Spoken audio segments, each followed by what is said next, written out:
All statements and opinions expressed by guests of this podcast are not representative of the Orthochat, its host, or its producers, and should not be associated with the podcast unless explicitly stated by the host.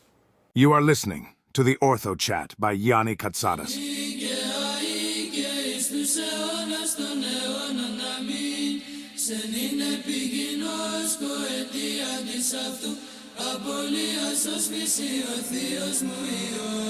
Σιγαργατάκησε όλος τη αμαρτία και παρεδόθης τελείως τη ραθυμία της εξαναστήσης σε κείμενο.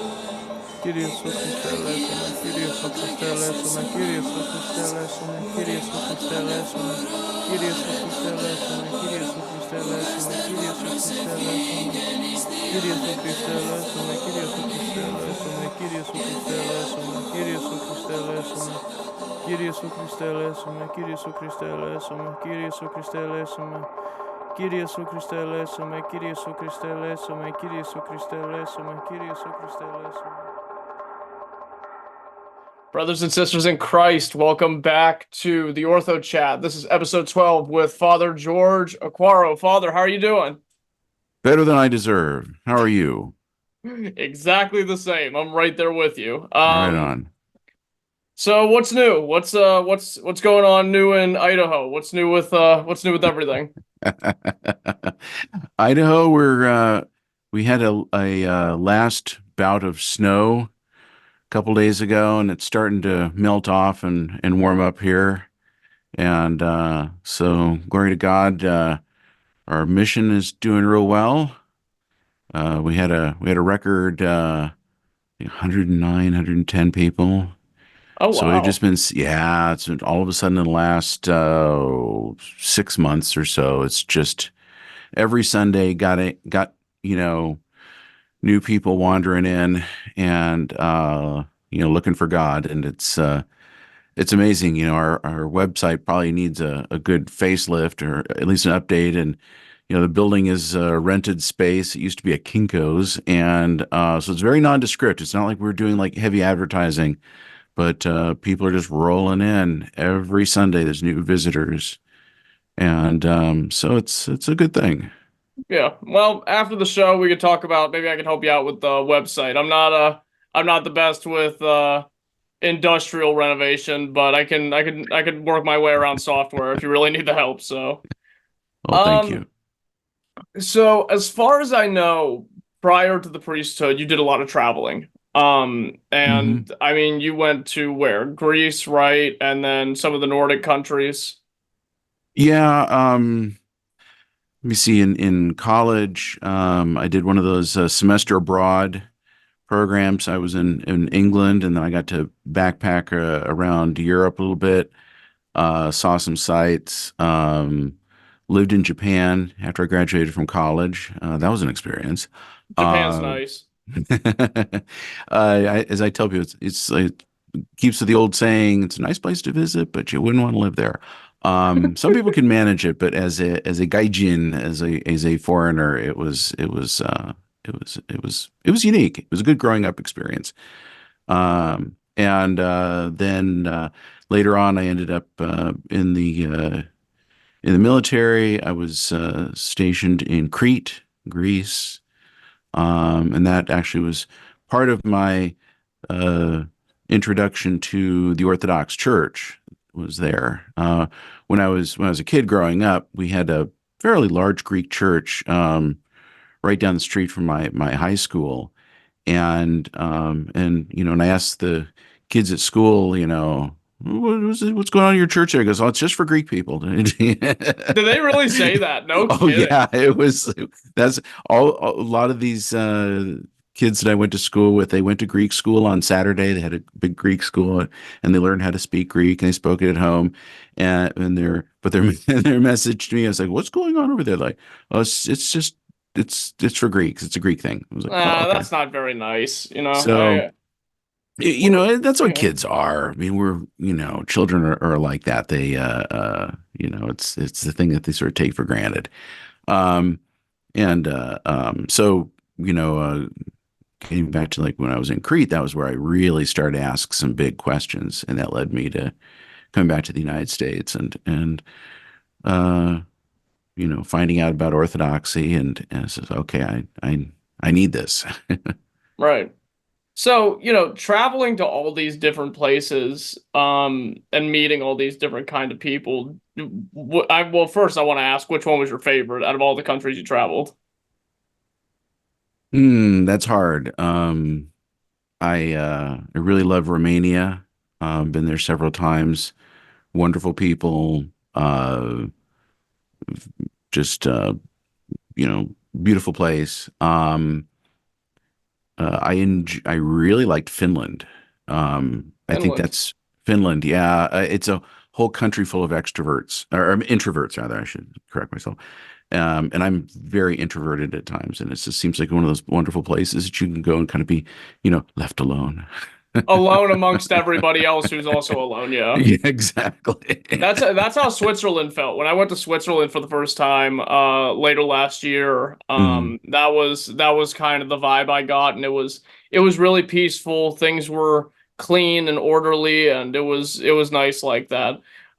Madrid was a little bit more all over the place. Like it felt Mhm. more like Greece in that way, but it was cool. So, being around all these places, did it give you like a deeper appreciation for like different cultures and like, how people orient their lives in other parts of the world? Oh yeah. I started traveling rather young and had to kind of, in many of these cases, kind of figure these things out on my own. And I think the first shock was going to, um, the UK and the old saying about, two people separated by a common language. I began to figure out very quickly that things that they were saying and things that they were doing were very different from, even though I thought I could understand it. They came from a different perspective, different point, and that led me to become more observant. And that's where I learned the very first rule, which was don't stick out. It was if everybody else is doing it, you do it too. If you don't understand, doesn't matter. And because if you start drawing attention to yourself, you will get attention. And if you're like me and you're afraid of attention, then it's a double catastrophe. But and that's the thing with I think traveling is I learned to kind of just observe what people are doing and assume that people are doing what they're doing for good reasons. That's the other thing too is when you when you go to someplace new and you see everybody is doing something, there's probably a lot of thinking that went into that's the way we do it. And so until I understand, I really should just go ahead and not play the game where I'm not going to do this until I understand it completely. Because sometimes you're not really, nobody can give you a clear um, explanation. Yeah. I look back now, like my time, like when I was in Crete, and there were so many questions I had about the church, and I really couldn't find anybody who the people I knew who spoke English weren't very religious, so they kind of didn't really answer things. And I look back now, so I really should have pushed it further, but I didn't. Um, but I did look around and I asked myself some questions like I if you've been to I don't know if you've been to Crete, but there's places where these churches are up in rocks and difficult areas Yeah. That's how I met the and Oddies. yeah, and he asked us, so why did they do that? And I remember a Greek person I knew there. He said he says, "Well, we built the church up there so the Turks did not burn it." And Yeah. and I thought to myself that was actually a aha moment for me because in asking that question, I got this thing about these people really value their faith to the point where they're willing to go through this really uncomfortable task of building a church up in the rocks and then you know climbing up there, and then when the island did fall to the Turks and all that, they had to pay extra taxes and they were treated unfairly and all that, and yet they held on to their faith. And I was like, in America, people don't hold on to their churches for that kind of stuff. Yeah. And so that's asked this question is what's going on there that makes it that important that they want to hold on to their faith, despite all of the drawbacks to it. And that, led me to where I am today. Yeah. I mean, I'll tell you as a Greek who spent half my life in Greece that, I think what's unique about Orthodoxy over there is that, here people either look for or experience, the grace of the Holy Spirit through what they expect to be like these almost cinematic moments where it's like, they feel something within themselves at pivotal turns in their life and stuff like that.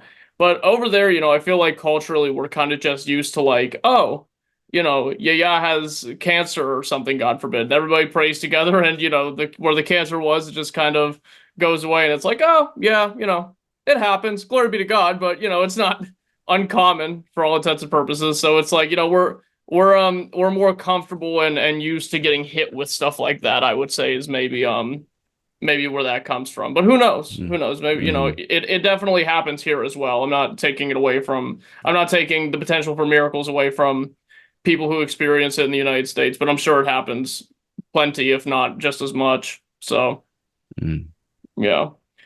Father, in my ignorance, I forgot to ask you to kick this off with a prayer, but we haven't gotten to any particularly spiritual topics yet. So would you mind doing that for us? Sure. O Heavenly King, Comforter, the Spirit of Truth, who art in all places and fillest all things, treasure ye blessings and giver of life, come and abide in us, cleanse us from every stain, and save our souls. Good one. I mean, I should probably start doing my hair more so I don't gotta take this hat on and off.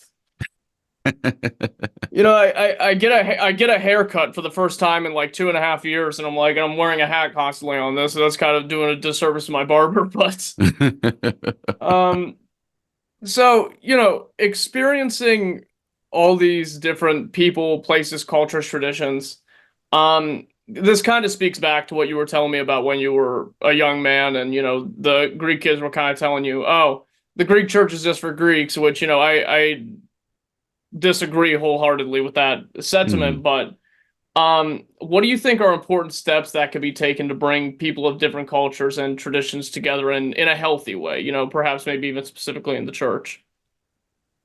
Well, I think you have to look back at history, and we've seen the church grow over time, and it spreads slowly. And it's just through people meeting one another, and it's a we've seen it with immigration, like church is still sorting itself out here in America after a couple hundred years, and we still haven't sorted things out, but it will.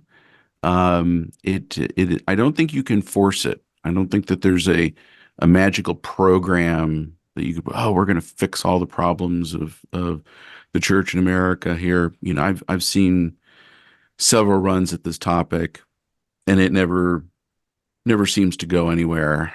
I think we just you I think we're in this day and age, we are too polarized. We are too divided up into various camps and groups, and we want to label everybody with a big, label us, them, me, not me. And by doing that, it's very easy to dismiss people.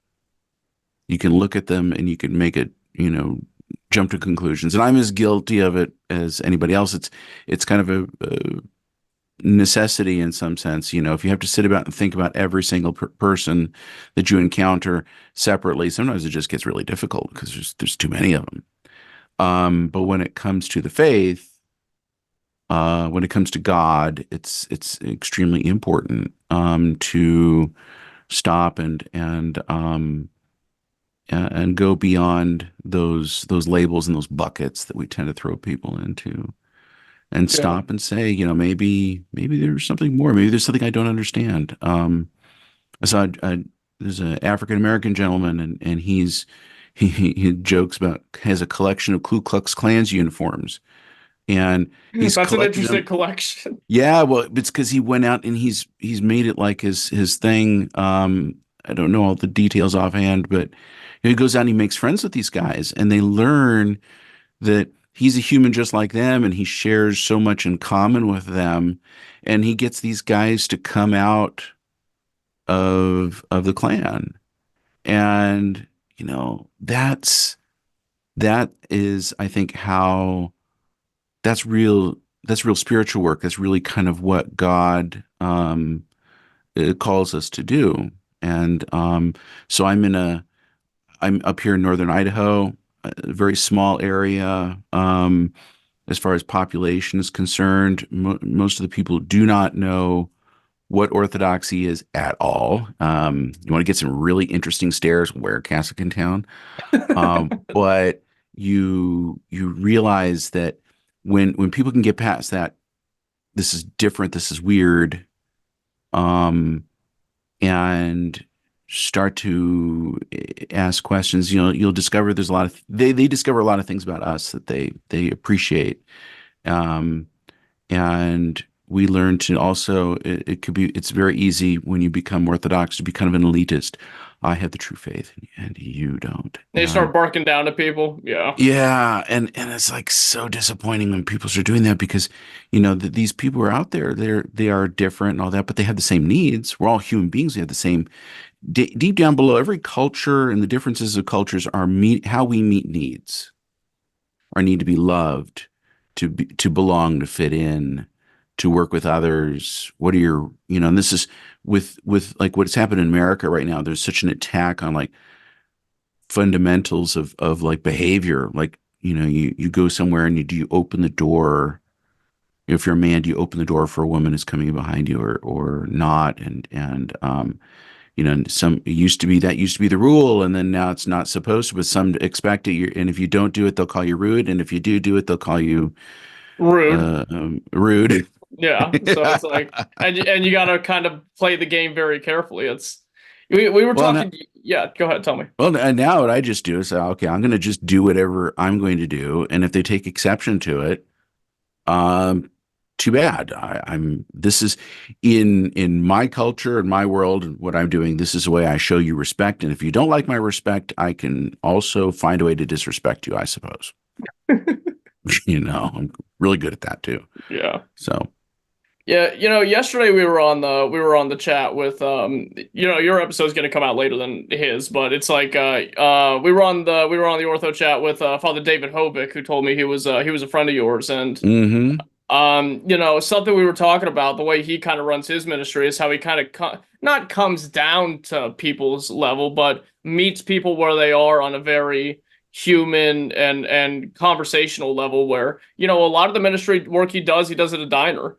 And, hmm you know, something else I think about is, sometimes we see these ideological groups that we belong to and the ideological groups that we're opposed to as, like you said, us or them, but also it's kind of important to ask yourself why they're over there because, sometimes they may be deeply ingrained and troubled, ingrained within and troubled by these different thought processes that are antithetical to humanity, the church, whatever the case may be. But some of the other reasons that they might think that way are also very superficial. It might just be that, oh, well, my family's like this. I heard it on the news and I stuck with it, whatever the case may hmm be. So just talking to these people once or twice might flip them over and be like, oh, this makes a little more sense than that does. And it might, bring people into a more, I guess, agreeable way of thinking towards what we want our vision for the world to be.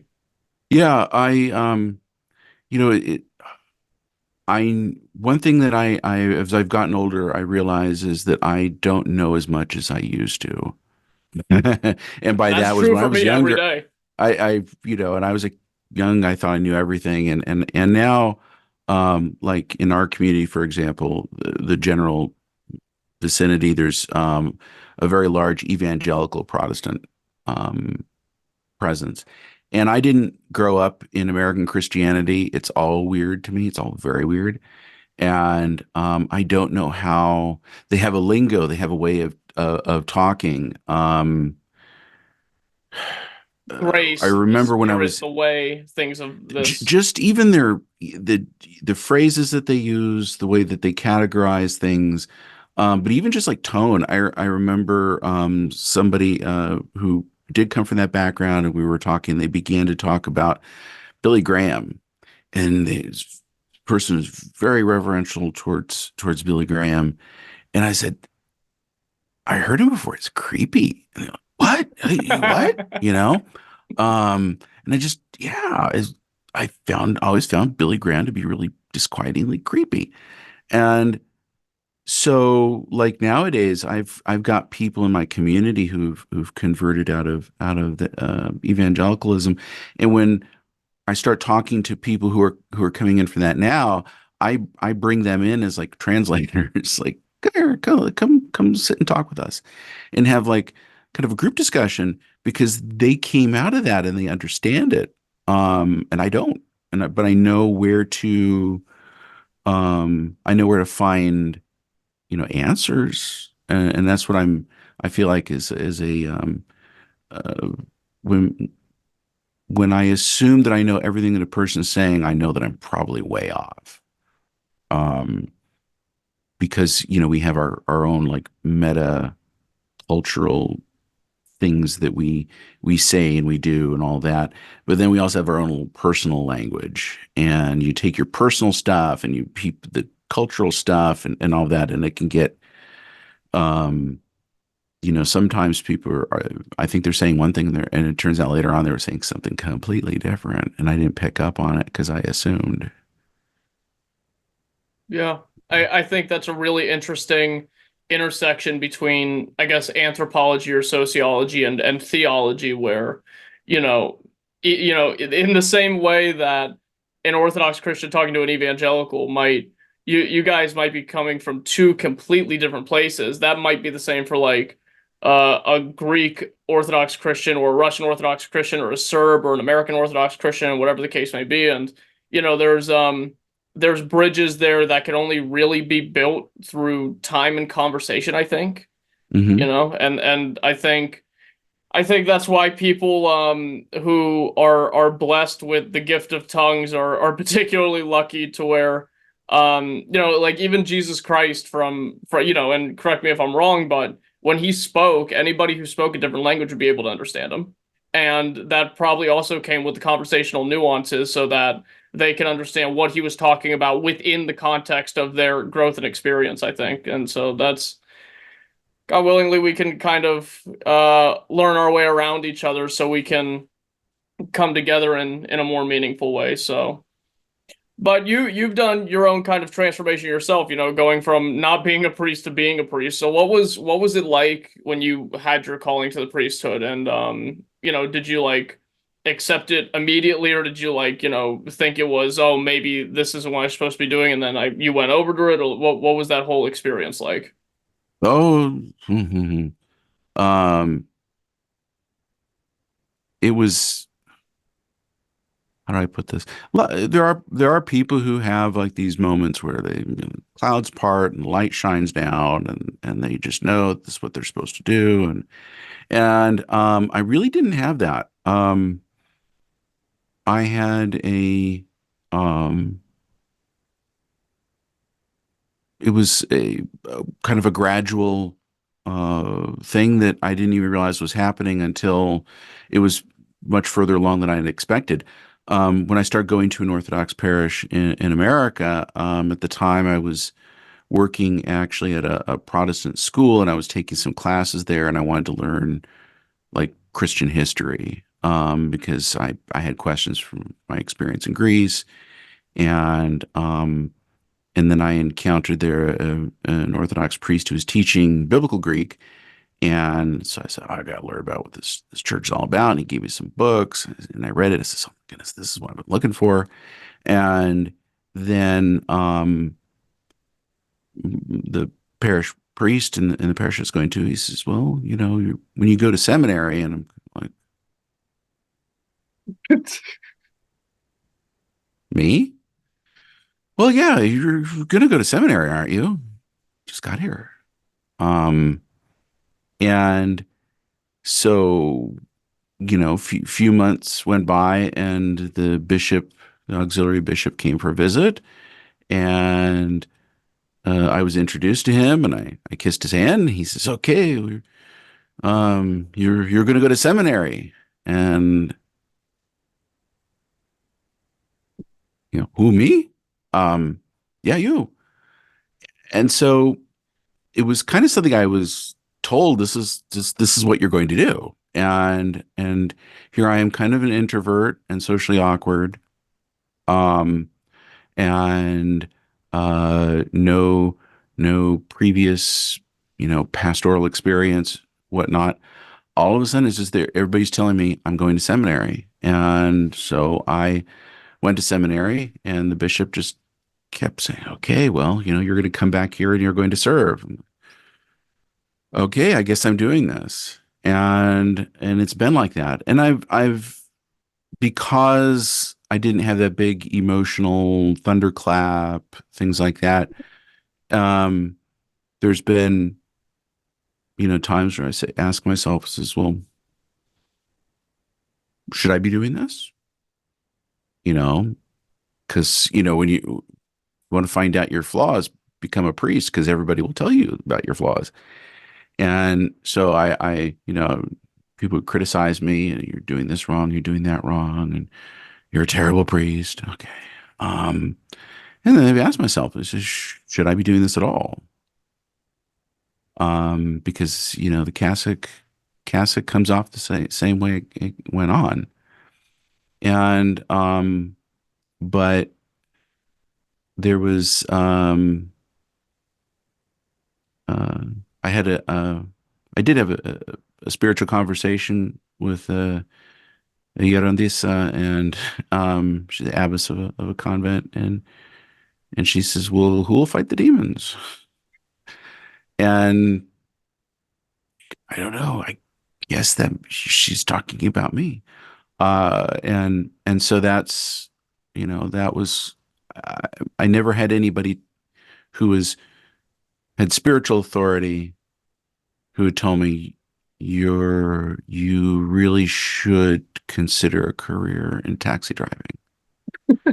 Um, and that's what I'm waiting for. So I'm waiting, if the holy elder and everything else is one, all of a sudden says, you are really called to be in facilities management. I would say I'd probably take him up on it, because, this isn't mine.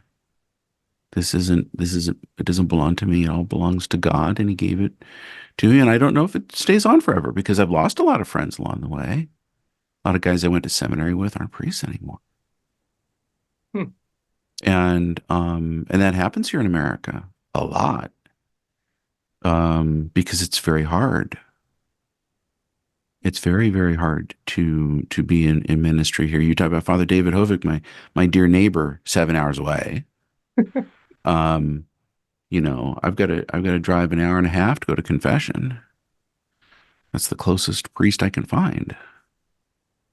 That's one way. Um, we're all spread out. We're all undermanned, and I have to do everything. I can't say, well, let some other, all the spiritual direction, I'll leave it to that monastery that's over there. I mean, you want to go to the nuns in Goldendale, 4 hours away, but So you're in a very um, relatively isolated spot from any other, I guess, oh yeah, sources of spiritual comp. Yeah. yeah.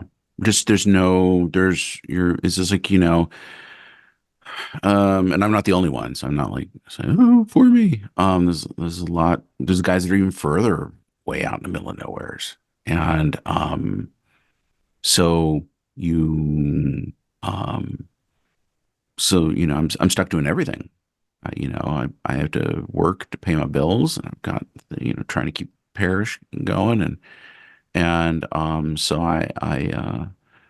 um, my calling, I feel like at this point in my journey is, I'm here doing this until I'm relieved of duty. So see, In a you, subtle way of putting that, yeah. yeah, I mean, there's different ways that can happen. It's, the bishop can send you a letter. There could be an angel with with a scythe. It could be a car accident. You just don't know. And Sure. so, all we have is today. All we have is today.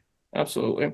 And do you see a effort being put forth to, I guess, substantialize the Orthodox mission around you in Idaho, or at least your neck of the woods, to where more parishes are looking to be built, or more Orthodox Christians are coming into the community to, I guess, lay the foundation for more work to be done, or like is any of that happening? Do you see? Well, all of our parishes are exploding.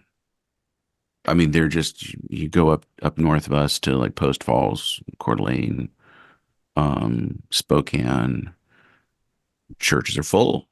Um, when I got to this mission in 2017, a good Sunday, really packed, was, let's say, maybe 50 people, and it started to grow, and then we had the wonderful COVID experience, Yeah. and it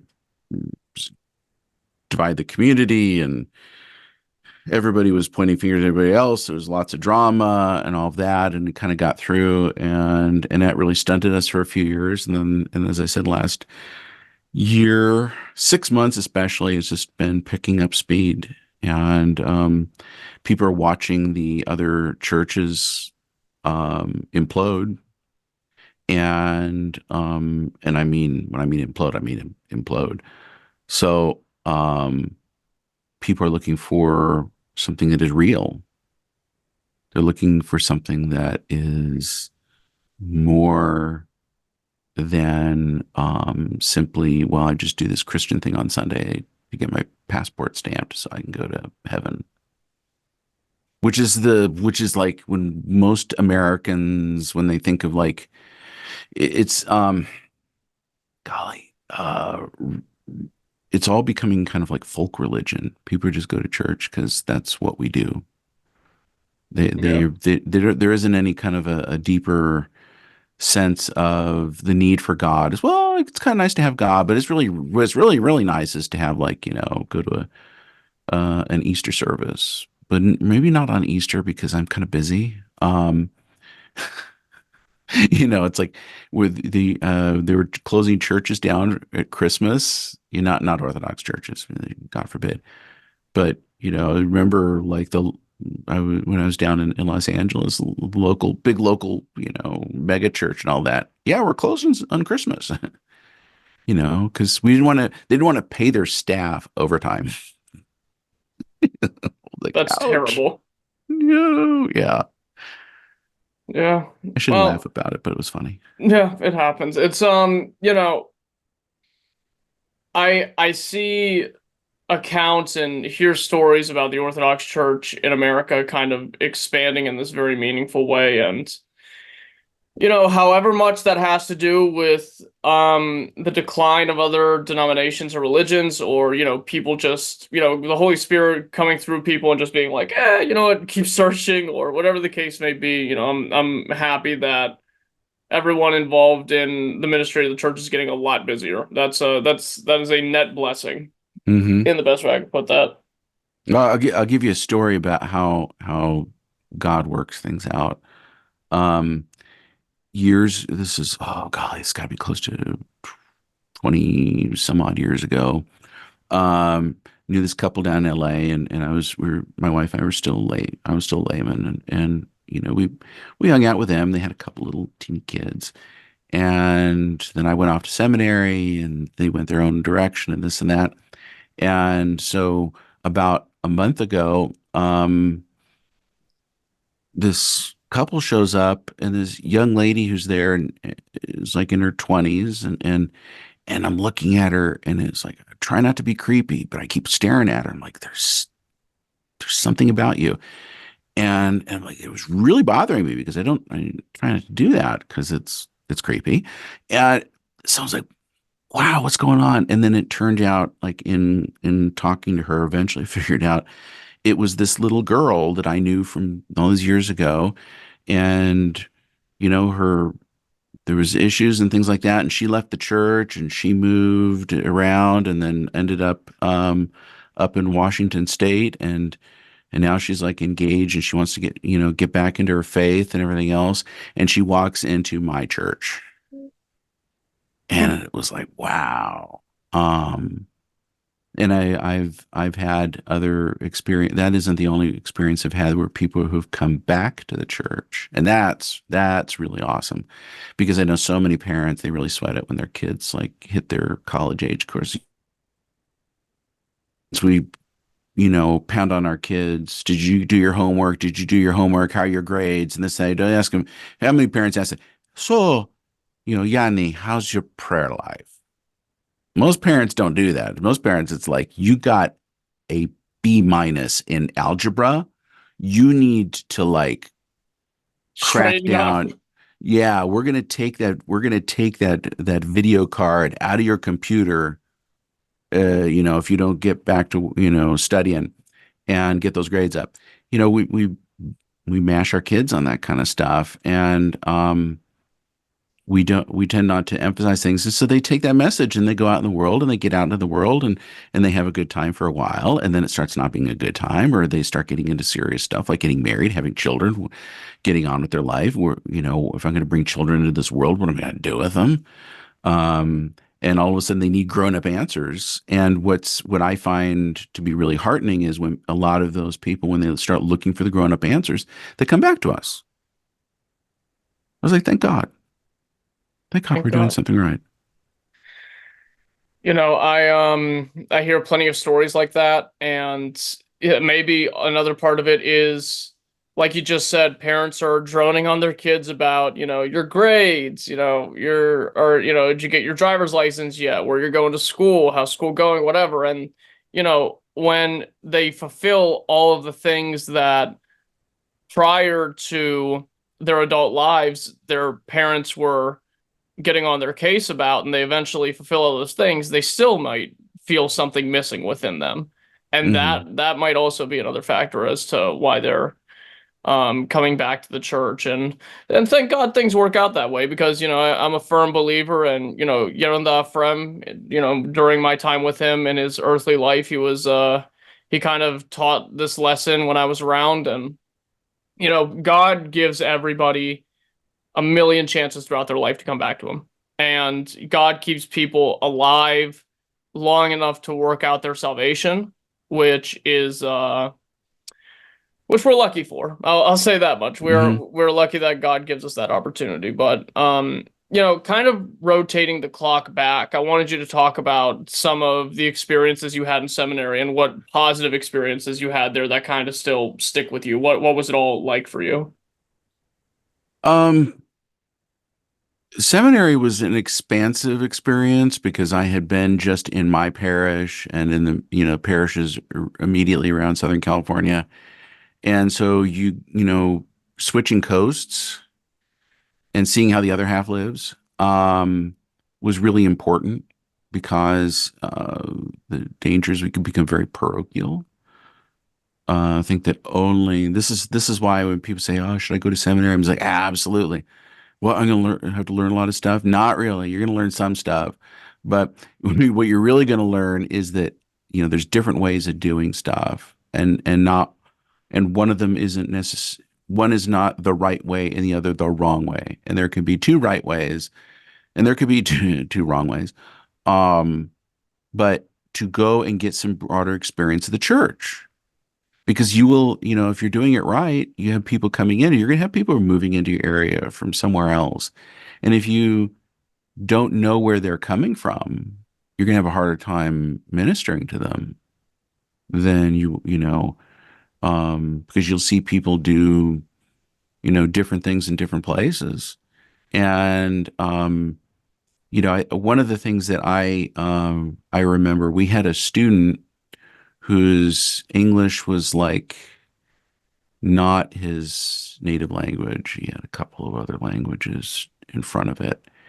And we realized he was starting to fail because he just couldn't keep notes fast enough. The professors are lecturing and he's trying to keep up. And so what happened was we as students, we said, we don't want him to fail. He's a good guy. He's very spiritual. You could hear him up in his room at night. He was doing his prayers. You hear this prostrations, kerthump, kerthump, kerthump, and we said we gotta help him. So we formed a little team and said, okay, I'm in patristics with him, or I'm in this class with that, and everybody said, okay, we're going to take notes, and we're going to boil all the notes down to like a 1-page sheet that he can memorize to give him like the essentials. And so our little group had a couple of the classes. We started working on it, and other classmates came and they saw the sheet and go, "Can I have a copy?" Go, no, no, no, no, no. You need to help out with this project. Just get it. And so it was like half of our class was working on this project together to save one of our classmates from failing out. That was great. That's like, and what was the punchline was at some point there was like a big discussion about whether we were cheating. And somebody says, you're cheating. And and it was finally leveler heads prevailed. I don't remember who it was, but one of those priests who was a professor says, I thought that's kind of what we're supposed to like teach people, this clergy to do, is to help people who are falling down. Isn't this exactly what you're supposed to be doing? And oh yeah, you're right. So we didn't get banned from giving him notes. And Thank God. yeah, no, he went on and it worked. And it actually made all of us study all the more. And that was the thing, is that it ended up in helping him. We improved ourselves.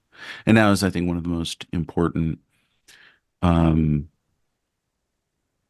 experiences I had in seminary was to go beyond just realizing this isn't about memorizing facts about the church, but about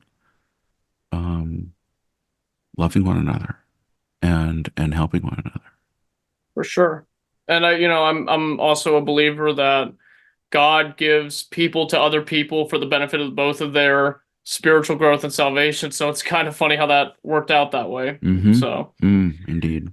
and towards the end of your time in seminary, I believe your master's thesis was when you authored Death by Envy, correct? Yeah. Yeah. And you know what? I'll tell you, I have had this sitting in my bookshelf for give or take the past 15 years. When we were at our old house, I had it all the way back from then. And I cracked it open when I was a young man, and I really liked it. And forgive me, I didn't think much about like, oh, who's the author? I wonder if I'll meet him one day. But here we are, funny enough. And so I wanted to ask, what was the inspiration for writing a book like this, and what is so dangerous about the passion of envy? What pushed you to talk about this topic, and specifically the evil eye? Because as far as I could tell, and I have the attention span of a fruit fly, so this may not be true, but this book, as well as some of the writings by Saint Paisios the Athonite, are the only two definitive resources on the evil eye, as far as I can tell. But yeah, tell us a little bit about this. Well, it started off with an innocent question. I had, being in Greece, you always see the mati, those blue eyes, blue eye bees. It's on the cover there, and I was kind of curious about it. And one of my classmates, Father Vasilios Basakiros now, he's back when we knew he was Bill, and he's very Greek. And I said, "Hey, Bill, what's this? What's that all about?" And he says, "Go look it up." And I said, well, it's easier if I ask you. And he said, No, you gotta look it up. You gotta look it up. It's really fascinating. It's interesting. Get into it. And so I started to do a little bit of sociological research, and it got kind of interesting. And I realized that this, the word, envy is in the scriptures and all that. And I was, first year in seminary, you're not really thinking about a thesis, but I was, and I brought it up to Father Thomas Hopko, who was the dean at the time, and he says, "Well, I don't know if you really can, find a lot of original sources on this because you really need to have that, and so I don't know if this is going to be enough for you to create a thesis." And it was like a dare. He was daring me. And so I said, okay, I'm going to show him that I could do it.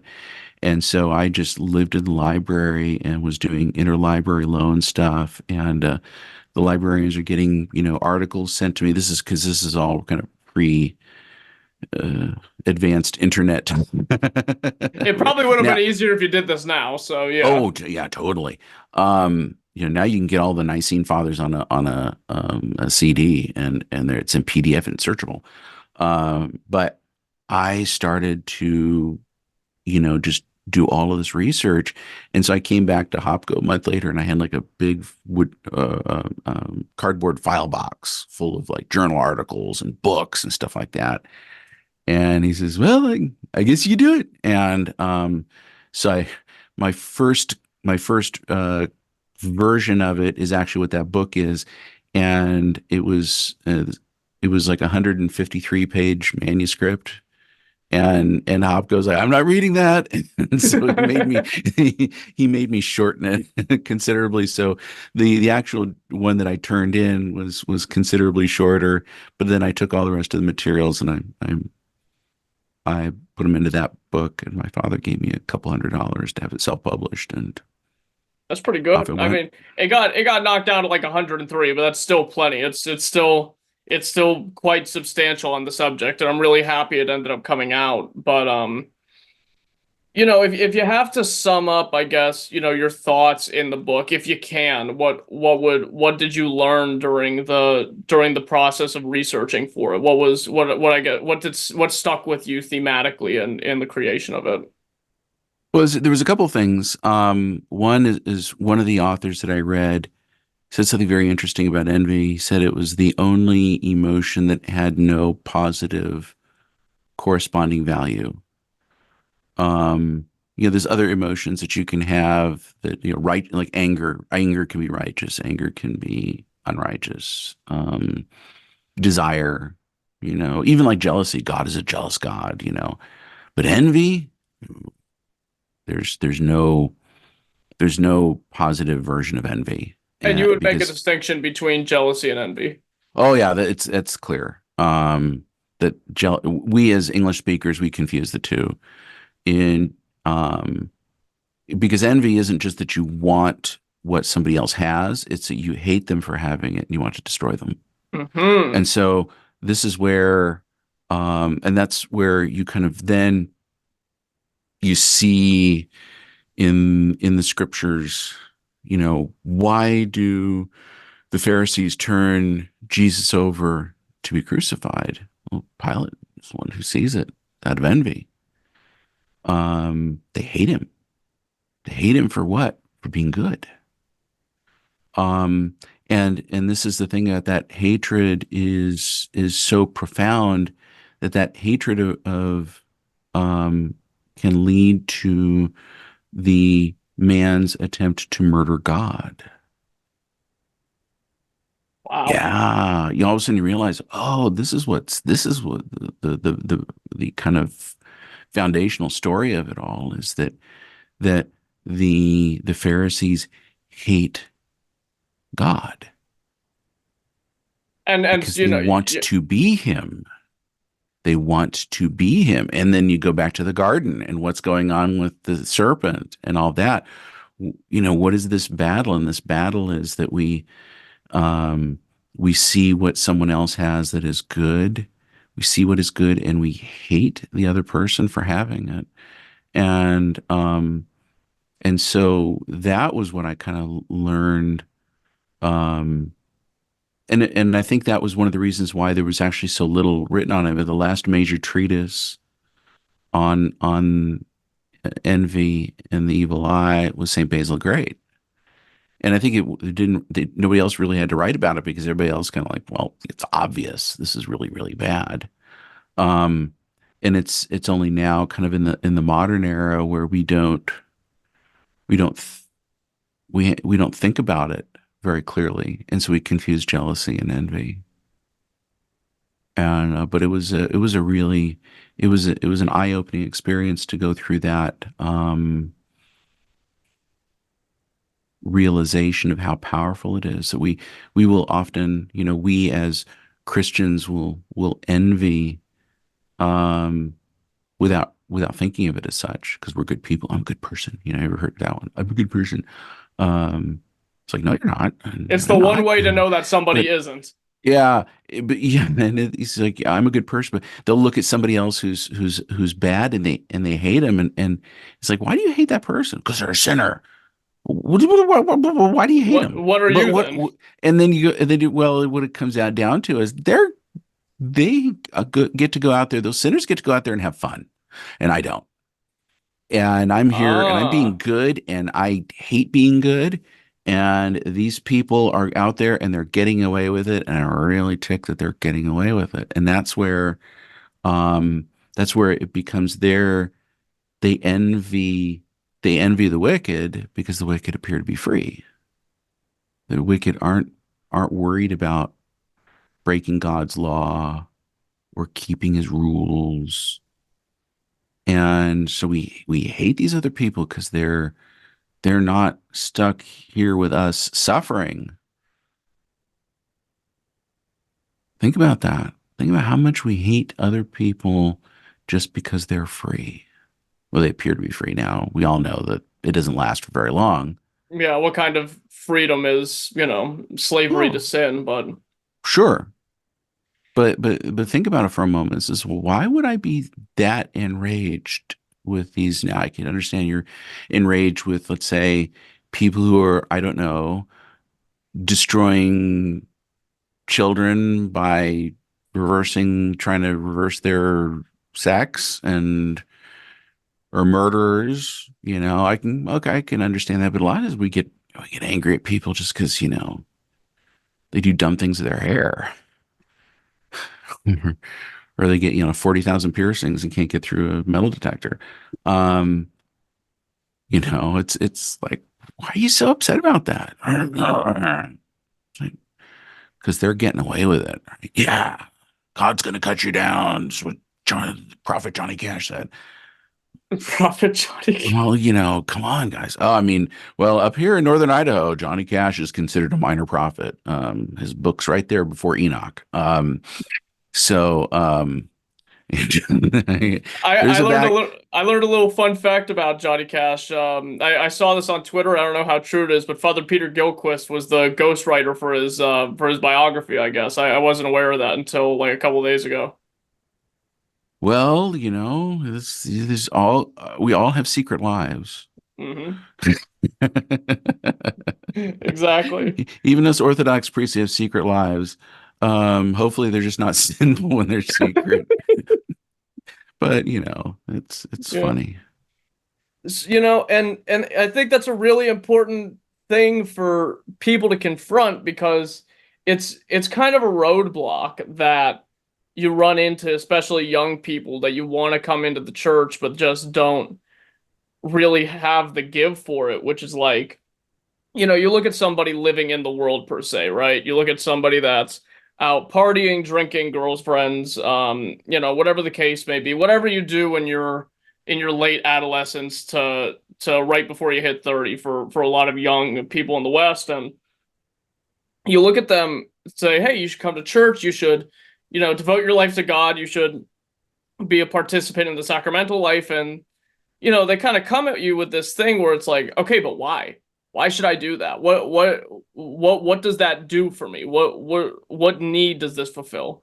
And the hard thing is you kind of just got to look at them and be like, you don't know what you're missing until you actually get there. You don't know about the hollow space that's within you until you have something like the church and someone like Christ expose it for you. So I mean, how would you even begin to explain that to people, you know? And it's like the reverse. It's like obviously there's some Christians, like you just said, that look at these people and are like, ah, you're gonna get yours because you're doing the stuff that I want to do, but I have to stick to these rules and whatever. But for those people that people look at with that Christians look at with that kind of envy and that malice, how do you tell them you don't know what you're missing out on?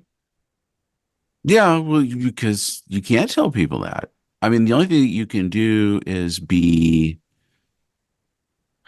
transformed yourself. And then if you really are, following Christ and you're being changed, you're being transformed, then you'll have what somebody else will want. And then they'll ask those questions. I want what you have. And you say, well, this is where I got it. And you can point them to Christ. If they're having a good time, I already know you don't do that. It's like take, for example, an alcoholic. Somebody's drinking. Go ahead and tell them to stop drinking. How long does that last? Not long. You get a couple days out of them. They get the shakes. They'll white knuckle it just to show you. And then they're back at it. And, why? What is it then that gets somebody sober? And we believe, well, number one is you need God's help. But the other thing is you got to be sick and tired of being sick and tired, right? So, when you're tired of it, and tell people, oh, everything's cool. I say, cool, keep going. Keep whatever it is that you're doing. If it works for you, keep doing it. I'm not going to fight with you. I get enough of my fight. My fight is with me. It's not with you. Be blessed. Go do your stuff. Now, here's the deal is if it starts to not work for you, here's my card. Call me when you're ready. And sometimes they come back and sometimes they don't. And you can't, you can't, I spend a lot of time with new people trying to talk them out of it. This is the mean church. Fasting, long prayers. It's like this is where I have all this stuff and it's really hard. And I say, you might not want to do this. And it's also kind of cruel. I know, because I also know that I'm playing into people's egos. You saying I can't do it? You're saying I'm not tough enough? I could do this. I'm going to be Orthodox just like you. I'm going to be twice as Orthodox as you are. And A little bit of reverse psychology there, huh? it's sometimes, but if either it's the Americans, but I mean, I think all people have this kind of some things. You tell them no, and then they want it twice as much. Tell people don't do this. Whatever you do, don't do this. That's the very first thing that they're thinking about every morning when they get up. They said not to do it. Might be fun. Because priests only tell people to, do unfun things. And I know, prayers work, fasting is work. And I tell people this is what you're getting yourself into. This is a cross. This is really hard. It will give you meaning. It will give you joy. It's not going to necessarily make everything, super happy and happy clappy. We're not here to do that, but you're going to be entering into something that's real,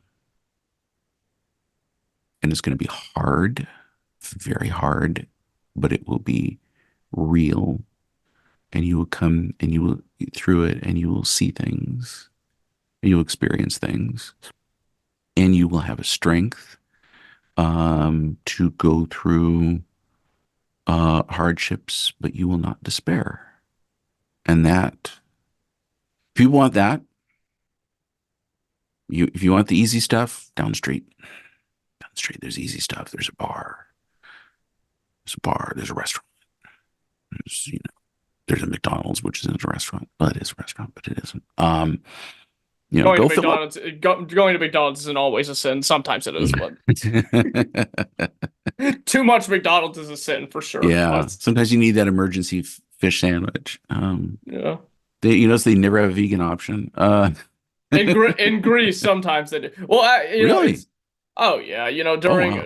during fasting periods they'll kind of bend the way of the church. I was actually talking to my buddy about this a couple days ago where he was like, the reason McDonald's ever introduced the fish fillet is because of the Catholic Lenten period. So, Mm, there's something positive coming out of them, but whatever the case may be.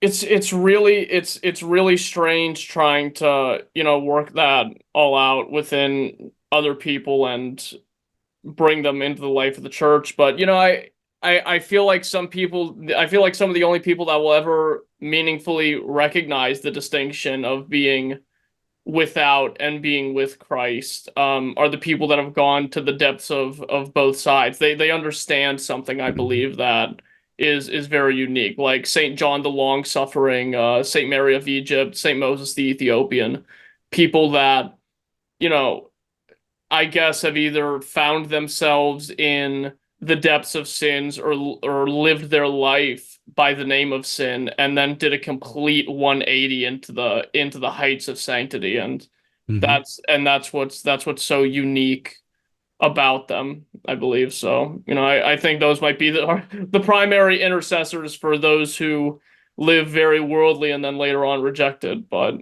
I definitely pray to them as well. They're helpful in that way. Yeah, well, I tell people when you've gone through a terrible experience, and you survive it, you come out the other end, you're now in a position to help somebody else who is going to go through that same event and they wonder if they're going to survive it. And you could say, look, I got through it and I'm okay. And so your disasters then have meaning. Um, you have cred, you have credibility. And that is so important. Because when we fall into disaster, the worst disasters are the ones that make us feel alone. I'm alone. I'm by myself. Nobody can relate to what I'm going through, and you're cut off, and you feel like you can't tell anybody about what's going on because if they find out what's going on inside you, they'll think you're crazy, and then you run into someone who has been through that. Said, "Oh, I remember that. I went through that too." And this is the importance of Christ being fully God and fully man, having shared in our humanity in every manner, except he didn't sin, but in all these other ways, he experienced all of the same. He was tempted, he was wronged, he was harmed. He went he went through all of that stuff that we went through. Wow, that's amazing to think about that. And um, but then he said, well, Jesus is over there on the other side of that icon.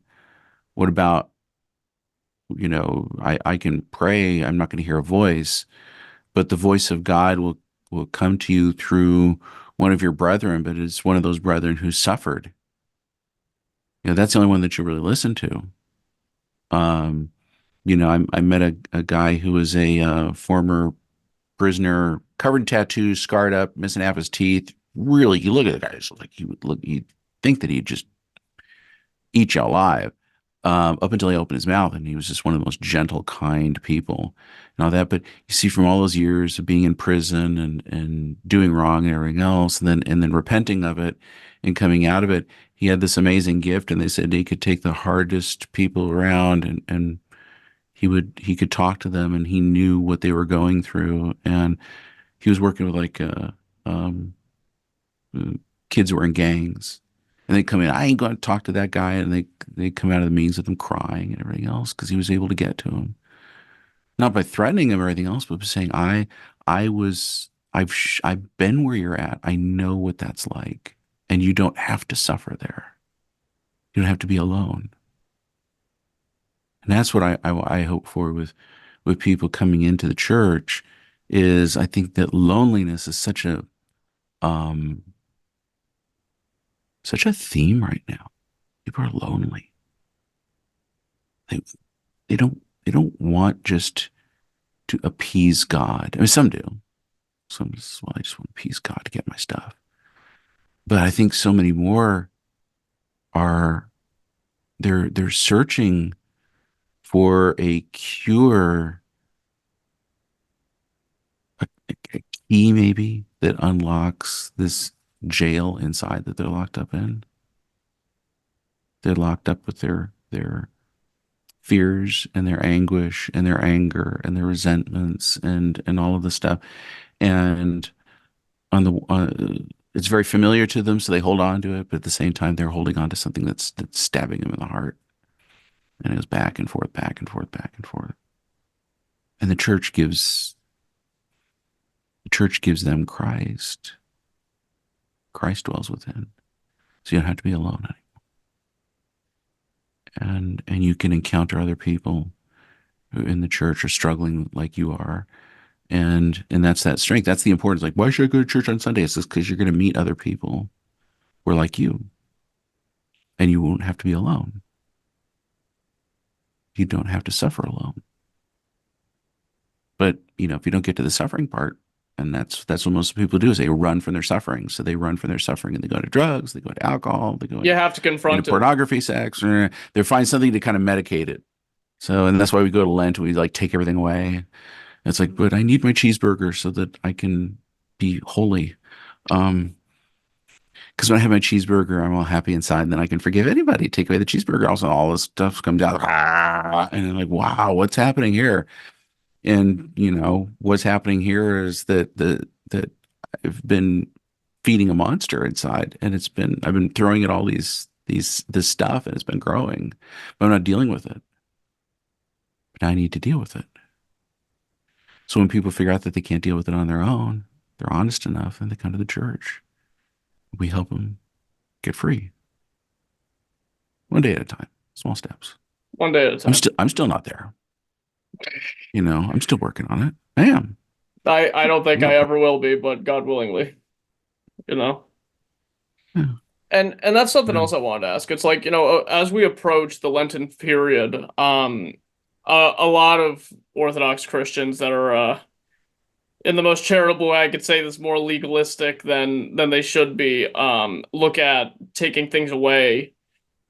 Like, oh, okay, well, no dairy, no meat, whatever, whichever way you fast in accordance with the canons. And then they hear somebody's like, oh, well, I'm gonna, not, use my phone very minimally during Lent, or I'm gonna, or I'm gonna take away some other thing that isn't specified in the laws of the church during Lent. They're like, no, that's Catholic. That's that's an innovation. Whatever. It's like, what are your thoughts on people removing parts of their life that may not be inherently healthy for them during the Lenten fast, and like what's the right way to go about it without, I guess, in whatever sense, falling into away from the accordance of the church. Does that make sense? Well, I mean, we talk about setting up your Lenten rule. I mean, everybody's different, so everybody's got to kind of figure out. The church gives guidance on how to do it, but I mean, those also, like if you do the full monastic fast, where you're doing the full monastic fast, you're being a monk, and when you're, let's say, going from a 3,000 calorie a day diet full of meat and all kinds of other fun stuff, and all of a sudden you're gonna like eat vegetables and cut all these other things out and everything else, you're doing this huge drop already. Now, like, Metropolitan Saba has been talking about, like, limiting social what they call social media, things like that, which is, I think, is something that all of us should probably take a look at. How much time am I spending on this kind of stuff? You got to be very careful. I mean, number one is we always fast to the point of failure. If you can keep your fast, you're obviously doing something wrong. There's got to be a point where you're like, and there's some kind of a blow up in there. Why? Because that's your humility. You're getting in touch with the real you. Um, and that's what it's all about. It's not about succeeding. It's about failing. So, um, as long as I think the most important thing is your fasting really isn't a fast so long as the locus of power in it is you. That's key. Is if the locus of power is you deciding what you're going to eat, what you're not going to eat, and how you're going to do this and everything else, then it's just ego. I mean, the whole point of the fast is that there's a bunch of stuff that's going on, rules and things like that, and they're not yours. They don't belong to you at all. And um, if you're sitting there, I'm going to shape my perfect Lenten diet and everything that I'm going to do, and it's just going to be this great, and everything else is you're just engaging in more um, self-will, and that's kind of what we're trying to get away from self-will. We're trying to get not my will, but thy will be done. Right. So you but I think it's probably a good idea to cut back on your Twitter activity, let's say, during Lent, because you have the Lenten meetings by about week 3. You're insane. What are you going to be posting? And then you spend Holy Week, sending out all the apologies. Like, I'm so sorry I said all that stuff. I was like, dude, just chill. If you start, I tell people you got to be careful with your negative emotions. Own them. This is my negative emotion. Don't do anything with it. Don't commit to in writing. Um, those posters, Chardonnay can make some really interesting 2 a.m. Facebook announcements, but it's even worse when you're like 4 weeks on your Lenten diet and you just like you're sick of the services. If I hear one word, Lord have mercy, I'm gonna throw that priest out the window and just I'll go through it. Oh my goodness. Lent, I I haven't don't. thought that one yet, but hopefully I never do. Oh, I mean, it's amazing. It's amazing the temptations that come into the mind when you're in some of those Lenten services. Some people find them very, very spiritual and all that, and at times they are for me. At times they are. At other times, I'm trying to remember what I did last year, because by the time you don't do those services year round, you only do them during Lent, and it's like by the time you really get good at them, it's Holy Week and you stop doing them.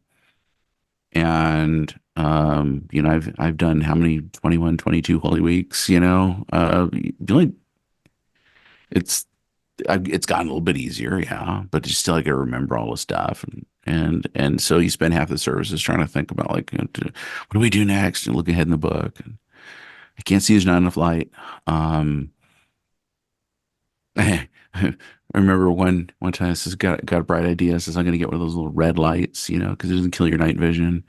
And the problem is that all the rubrics are written in red in the book, so it just makes them invisible. What am I doing next? It's like, oh, I got to get a different color. Well, you know what? I'm thinking about doing a little care package for every priest that was ever on the podcast. So I think I might do an Orthochat themed mug, a T-shirt, and then I'll get you guys all little book lights for the lights off services. Well, if you got to get the right color, that's because you'll find that says it's like there's somebody out there says you can't use green light in the church. You can only use red or white. It's like a car. Really? No, I'm just kidding. But Oh, okay. Yeah, I was it's like, I missed there's that. there's I missed somebody that out part of the there's somebody rhetoric. out there who's got like they went to Mount Athos and they heard some abbot say something, and then that all of a sudden becomes like a dogma of the church. Well, you can't use, I'm sure that some guy says you can't use battery operated lights in the church. It's a heresy. Yeah. Um, People that do monastic services don't do that. I've seen that before, but I have my little flash. I have a candle flashlight. That So works. yeah, it's a piece of I made like a handle out of some copper fittings. And I saw these in Romania in the monasteries and thought that was really cool. And I took a piece of brass pipe and cut a section out of it. You put the candle inside, and then that brass light keeps you from blinding yourself with the candle light, but it kind of focuses all the light and makes it sort of like flashlight. It's very helpful. Yeah. Yeah. Well, through the grace of God, maybe we'll maybe every church will get the appropriate lighting at its due time. But yeah, I agree. I wanted to ask a little bit about, speaking of this, actually kind of relating to the subject on your experience in canon law. And I know every priest like knows, more than your average bear on it, but that you have maybe a particular interest in it. And I wanted to ask, why is it important for, laity and, maybe just the average Orthodox Christian to get a decent study into the subject, where to start, and what it can do for our spiritual lives? Well, canon law isn't really taught that well here in America. Um, I'm sure there's probably a canon law professor right now screaming at his computer screen. You didn't. Well, I said, well, when I was in school, it wasn't. I mean, we had like one semester, if that, trying to cover. You get the rudder and it's like this big. So I would my I would tell people don't study canon law as much as study church history. Mm. Um, Church history is a lot more important because the thing with our canon law stuff is it's not organized. It's just kind of everything thrown together. And lay people, when they start reading, they get the pedalion, on PDF. And they'll start ripping through, and they will uh, see some canon. They don't really understand it, but then all of a sudden it's like, well, that's um, that becomes the core of their belief system, whatever it is that they read. And the bishops don't even agree on how to apply canons. So how do lay people supposed to do it? So I say kind of be familiar with it, but just because you can find a canon that says X, you really have to kind of know what the commentaries are and how it's just commonly applied, and then realize that even then, it's really the bishops who are charged with making the decisions. And you got to trust them. I really don't get it what people are, especially here. I think it's just kind of an American thing, but I think it's more than that.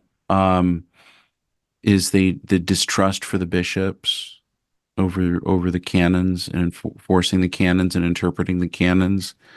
And people will say, oh, the this has come up a number of times, like in kind of public chats, where people say, well, if you're, as a layperson, you can disobey the bishop if he violates canons. I'm like, not really. You're saying I have to obey a bishop if he becomes a heretic? I was like, well, no, that's not how this goes. What this is, if you think the bishop is doing something wrong, if you think the canons aren't being applied, you appeal to a synod. But you have to disobey him. I was like, why do you like go to that first? There's a lot of mis-nuance in that, how that conversation always kind of turns out. You ever notice that? Yeah. It's like, and it also goes back to the thing you were saying. It's like you never really notice how strange you're acting until somebody with a little more sense in the moment comes by and it's like, bro, what are you doing? You sure this is the right way to go about things? Mm-hmm. Oh yeah. It's well, Americans don't do subtlety very well. Mm-mm. We have a real I was just listening to a podcast, and there's a couple of Englishmen, and they're both living in the United States, and they were kind of complaining about how Americans really don't understand like subtlety. We have like I think these days in particular, everybody's lost their sense of humor. So that's another problem entirely. That's kind of the woke thing, but um but like I remember one time I was right before Vespers, I was working in my yard and I cut myself rather badly and I was like, couldn't stop the bleeding. I said, I can't go to church because I got an open wound and there's rules about that. You know, you don't get blood. So I kind of bandaging myself up and then get my phone out and said, hey, I'm not, you'll have to do reader service without me. Well, why? He says, well, because I'm bleeding and we're forbidden to be in the church if you're bleeding. So if I have an open wound and I can't serve. And this guy sends a text back, goes, anywhere in your body? I'm like, well, does it matter where? I was like, I actually had to think about it for a while. Like, what's the, wait a second. No, well, yeah, but I mean, it's like I'm bleeding. I'm not supposed to be bleeding. But he was like, wanted me real specific. Like, is there certain parts of your body that you're allowed to bleed and other parts you're not? No. Yeah, we're not Muslim in that way, where we, or like the Jewish flashlights during their holy periods, but yeah, you ever see the kosher light where it's like, it like has like a very technical little electrical stop in it that's on like some weird timer or whatever to do that. That yeah, we're not. I feel, once again, I feel like there's a ton of nuance that gets kind of lost upon people when it comes to stuff like this. And yeah, a part of me almost feels like it's almost a subconscious or inherent lack of faith is a little harsh of a term, but like, Yeah. No, no. God, you know what I'm saying? Faith comes in degrees. I always teach a class where I talk about like somebody who's an agnostic. They're kind of in the middle, and then you have the saint, the highest level of you have saints. You have penitents, people who are repenting. They realize, that about God. Then there's people who hate God. And then there's people who are agnostic. And when people who hate God, that's a type of faith, by the way. So somebody says, I hate God. And then I was like, cool. Oh, Yeah. so he is real. Oh, yeah. Like, exactly. Yeah. And then from there, you start getting into your superstitions. Um, and then finally, you have witchcraft.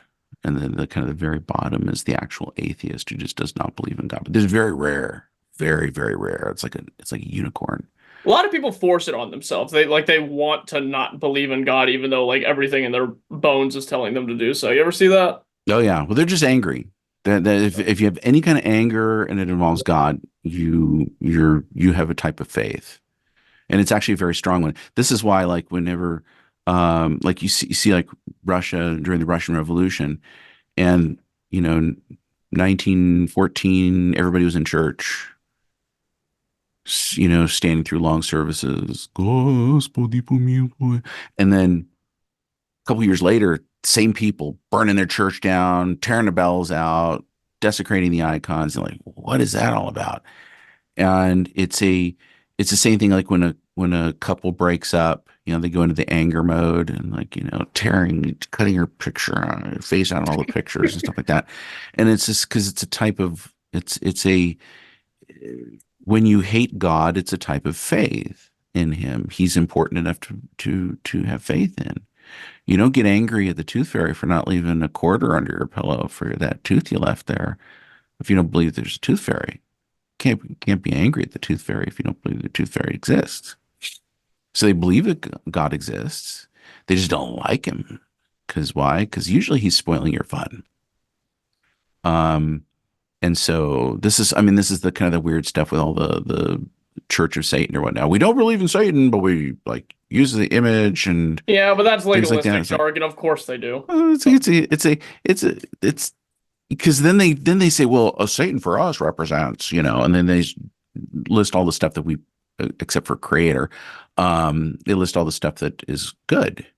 It's like, if you're really going to do the Satan thing, you got to go down with the whole thing. Tell us you're into rape, murder, pillaging, robbing, because that's all kind of the stuff that Satan does, right? Well, not our Satan, but you don't believe Satan's real. Well, not really. It's just kind of, And then you start getting into the semantics with them, and it's like, yeah. And it's just there's just hedonism. They want to have fun, And, you know, and the funny thing is that most of them can get away with having their fun, but it's still not it's still not enough for them. So it's Yeah. like they have to turn around and take away your fun too. Um, so we can all join each other in being miserable.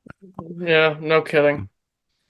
And, speaking of, I guess, the evil one and that sort of, I know you have some experience with exorcisms and in that field, if I'm not mistaken. A little bit. Yeah. So tell us about some of your interaction with such things and maybe what misconceptions should be done away with concerning that sector that kind of float around. Because I'm sure I don't know what you've seen, but I'm sure you've heard about, enough exorcism movies or like, hauntings, whatever that, Mm, have their own yeah. that have their own ideas about what that's like. But, I thought if you could speak on that a little bit, it would be helpful. Yeah, well, I mean, this stuff is real. It's very rare. Most of the time you can I when I was introduced to the topic, there was a lot of I was always taught to be very skeptical. And you have to be very cautious with believing things. Just try to test stuff. Because I'm going to change some of the facts, but it will deliver the story. So I was approached by this family, and they said that uh their daughter was being tormented by this demon, and she was getting scratches and things like that, and but I couldn't really. I did some tests. People say, "What are the tests?" I don't tell you, so you can't like spoil them if I ever have to come to your house. But these things were not. There was no indicators that there was anything that was going on. There was nothing supernatural other than her reports of things that were happening when she was by herself, which is always kind of suspicious. And so finally, I said, okay, I'm going to do this. My last test is I had got my prayer book out, and I said, okay, I'm going to read this exorcism prayer. I'm going to put my hand on your head, and you just relax, and I'm going to make this prayer quietly to myself. She's like, okay, and I put my hand on there, and I started in my head and sort of, twinkle, twinkle, little star, and she's writhing, going, "Ah," and so I got done, and I told the family, I said, this is not a demon. Oh, Father, you're so mean. We're gonna get a shaman. I was like, oh, please don't do that. And and all That's this kind of stuff. creating a problem. Yeah. And so about 6 months later, they call us, says, oh, well, you know, she's in jail now. She tried to buy drugs from like an undercover I officer shouldn't have and laughed at that, but and it is kind of funny because it's sad. Yeah, it is sad, but it was kind of funny, but it's sad. But it's sad. But the thing was that the family says, well, we noticed that it's only when she's using that the demon attacks her, and it was like, it's not that demon, it's not drugs. Get her clean it's a and then we drug addiction. fight. It's not. Yeah, come on. But that's the thing you want to kind of look for is there something else that could be causing this problem? There's people who literally have had like experiences the demonic, and it turns out it's a vitamin imbalance. So go get your physical and things worked out and all of that. And but there is still a lot of that stuff that is going around. I mean, you take a look at I was down in Los Angeles, and you start looking around in some of the neighborhoods there, and you'll see this little death image. It's this it looks like the Virgin Mary's robes, but there's a skull and it's got a scythe, and it's Santa Muerte. It's like, Oh yeah, yeah. and that's a mark of somebody who's in the drug trade, and they got a hold of a bunch of little occult stuff that they do with the drugs to protect it, to protect them. You don't think that there's like stuff that could be involved even when you are doing drugs? It might be part of that. Absolutely. So, but I say is always be very, very, very cautious to and if if it's something that's genuine and all that, number one is everybody else will know. You know, your Mm. family will see it. You'll have witnesses. Um, I remember one time I was somebody asked me to help them, and we were in the church, and I was just getting ready, and this person was kind of sitting like in the middle of the church, and all of a sudden I heard like somebody knocking on the roof, but like hundreds of fists was all at once, and I like what's going on, and went outside, and right where looking outside and onto the church, right where this person was sitting, there was like a whole flock of crows on top of the roof, pecking away at the roof. And it was like, oh, Did you kind of catch it right there? I was like, oh, that's what that oh, is. okay. So maybe this is going to be a little bit more than what I was expecting, because most of the time you just say some pressure, somebody say go away, and nothing ever happens. And it ended up being a little bit more than that.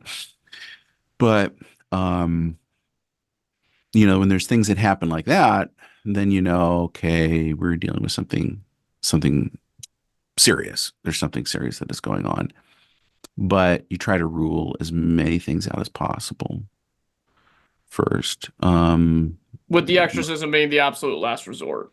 Yeah, and also the if you do it, you really need the blessing of a bishop before you get into a great exorcism, especially because there have been cases where people who've been abused, from or they weren't properly vetted, and it turns out they had like mental illness. In which case, if you're doing exorcism, somebody who's mentally ill, that's going to make them worse. Oh, really? Well, yeah, it's because you're tormenting them. Hmm. If it's all imaginary, and you start doing exorcisms and treating like they got a real demonic thing, and then it doesn't change, and then they lose their faith, there's lots of things that can go on with that. So when somebody is um you know being tormented, you want to make sure you go through all the rest of the stages, and then finally, if it's going to become the great exorcism, if you're going to do all the big stuff, then you really need to get your bishop's protection and call him up and say, and sometimes the bishop will say no. Okay, I can't do anything for you. So But if you're but like, there are tangible consequences to doing it to somebody that doesn't actually need it, though. yeah, yeah, I mean, it's because it's presuming something that's not true. A lie is a lie. I'm not saying that people are lying. I'm saying that there could be mis you could be have a let's say misdiagnosis, but it's the same thing as you're putting the wrong medicine on something. That's never a good thing. So what do we want to do is we want to make sure that whatever we're doing is real, is true. And but again, is we as priests are not kind of like Lone Ranger. Um, we're under authority. And so I mean, anybody who's chomping at the bit to do anything like this is insane. It's scary, it's frightening, and the little that I've done with it has been much more than I would like. And so I don't look for it. And like the last time I somebody came to me, I thought that this might be worth pursuing.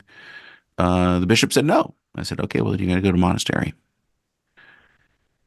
Go to the So that's like monks. the next step for people that, kind of get denied from the higher ups. They just go to a monastery and they'll get it taken care of over there. Well, I mean, I don't want to say, oh, you got to go around the bishop. I'm Well, saying I mean, if the bishop uh, says no and then yeah, like the bishop says no to me, I can't do anything about it. So, that's the thing is that the bishop says, I don't want you doing it. This is okay. Um, they can go talk to the abbot and and see and take it from there. But as a like a parish priest, I'm really not set up to be doing that kind of stuff because usually it takes a long time.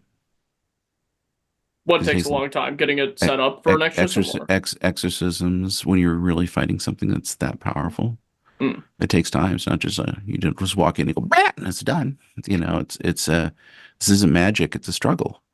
And if you there's a good book written by a historian. He's not Orthodox or is a theological book, but it's called "The Demons and the Making of a Monk," and talks about, that it is usually a struggle, and it's a long struggle, and it takes time.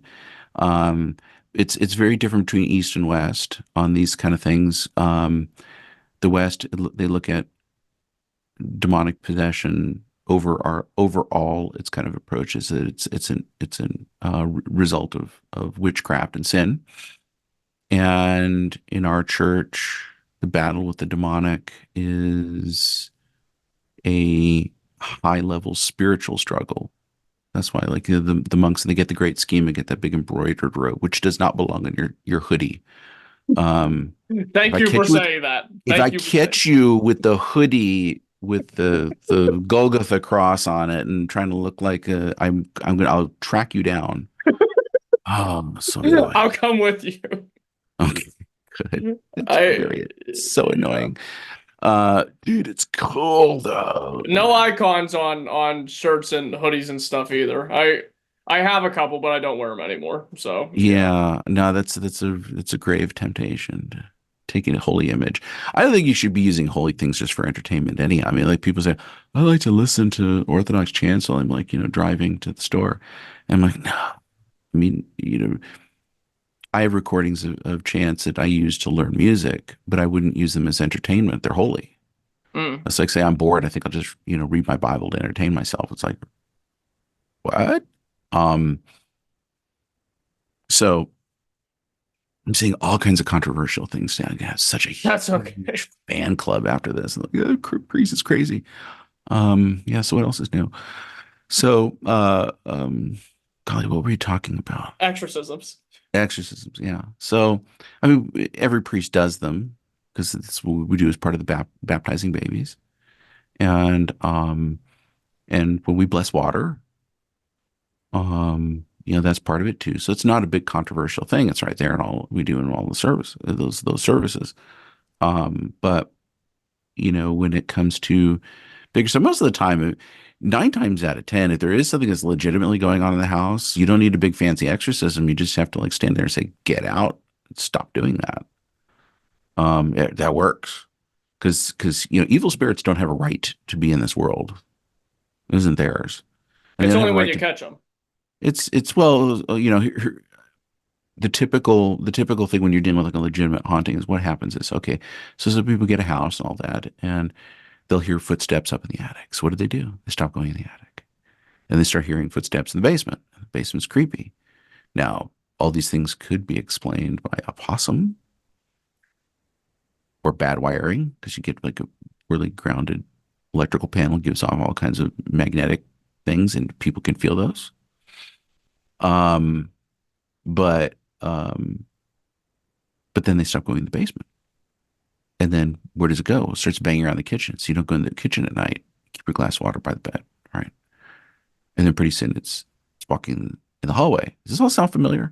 So what do? You close your bedroom, door at night, and and then pretty soon it's in the closet.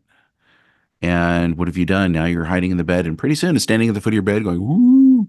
And they don't do that, but what people will report that they just every time it would manifest somewhere, they would pull back. So what are you doing? You're giving the house.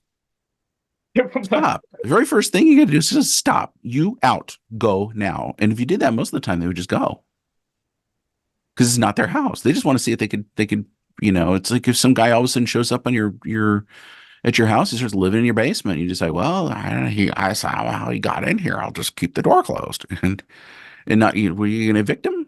You know.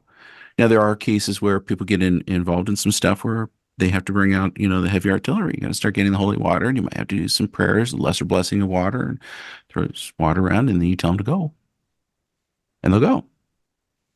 And sometimes there are people who are souls that are looking for prayer. And so what do? You pray for them and then tell them, and by the way, stop making all that noise. Well, I'll pray for you, but you need to knock off the noise. And 9 times out of 10, that works. Does that really happen? No kidding. Oh yeah. Oh yeah. Oh yeah. I've had a couple of families that happened. They buy a house, all of a sudden they started hearing stuff moving around, and then things started moving around. And um And again, when it's like everybody in the family's like seen the stuff and experienced it, you go like, okay, these people, and these are good people and all that. And they go to church every Sunday and something's going on in their house. So you go in there and you say, okay, well, what's the demonic stuff is always like, demonic stuff is harmful and it's usually also looking for a relationship. The other stuff is just attention getting behavior. It's somebody looking, it's a soul looking for prayer. So you say, okay, I'll pray for you, but you need to stop making all the noise in the house. And then the noise stops happening. So maybe that's not even like when it's that case, it's not even explicitly evil. Maybe it's God letting it happen so because somebody needs the prayers that passed Sure. away. Yeah. Sure. That's exactly what it is. People are allowed to, when you have a manifestation going on in a house, you start looking at, it's this kind of attention getting behavior, little things get moved around, stuff like that. And it's somebody who's suffering, who's kind of, there waiting to get out, but their conscience condemns them. And so, we these are people who don't hate God. They were just negligent. And so they go into Hades and their consciences are sorrowful, but they can't pray. Why? Because they're dead. We can pray. We're alive. So we pray for them. And God kind of lets them, I guess, in It's up to that sense, them. like It's up to them. God loves everybody. God loves everybody. It's up to us to well, respond to it. So the thing is that, God is going like, not you, but you, this one. God wants us all, but we fight him, some of us. So if you there's two things that will keep you out of you know the love of the peace and rest of Christ when you die. And number one is you hate him, you don't want to go there. And the other one is that you're sorrowful and you're full of regrets. And so we have all our Trisagion prayers and all these memorials. Why? Because we are praying for those who might have been negligent in this life, and then they go into Hades, and they're getting reminded, they're getting attacked by their memories and all that. And then I wish I had prayed. I wish I had fasted. I wish I had done these things. So we can do that for them. And if they're humble, they can accept that. And then that's the salve, that's the cleansing of their healing, let's say, of their consciences, so that they can go be at rest with Christ. But God doesn't drag us into his heavenly kingdom. You get in here. It's not going to do that. He loves us. He's kind and all that, but you have to come in on your own. so I don't know if it was a healthy way to think about it that way, but like I guess in the back of my head it was always like this thing where it was like when people, went to Hades when they do, it's that, God would give some of them, the opportunity to, get out through the intercessions of others, and some were just so far gone that they just simply can't for whatever reason. But in that sense, I guess everybody has, I guess, a second shot through those that survived them That's why we to pray for return. them. That's why Yeah. that's why we're praying. We do the repentance that they haven't done. Mm. We do that for them. And then that's the purpose of all of those prayers is to help those who are, struggling with their consciences to finally be reconciled, so that they can go be with Christ. God isn't going, like I said, God isn't there. There isn't two judgments. There's only one judgment, last judgment. If you really want first judgment, the first judgment is you died to begin with. You know, you're dead. Okay, you sinned.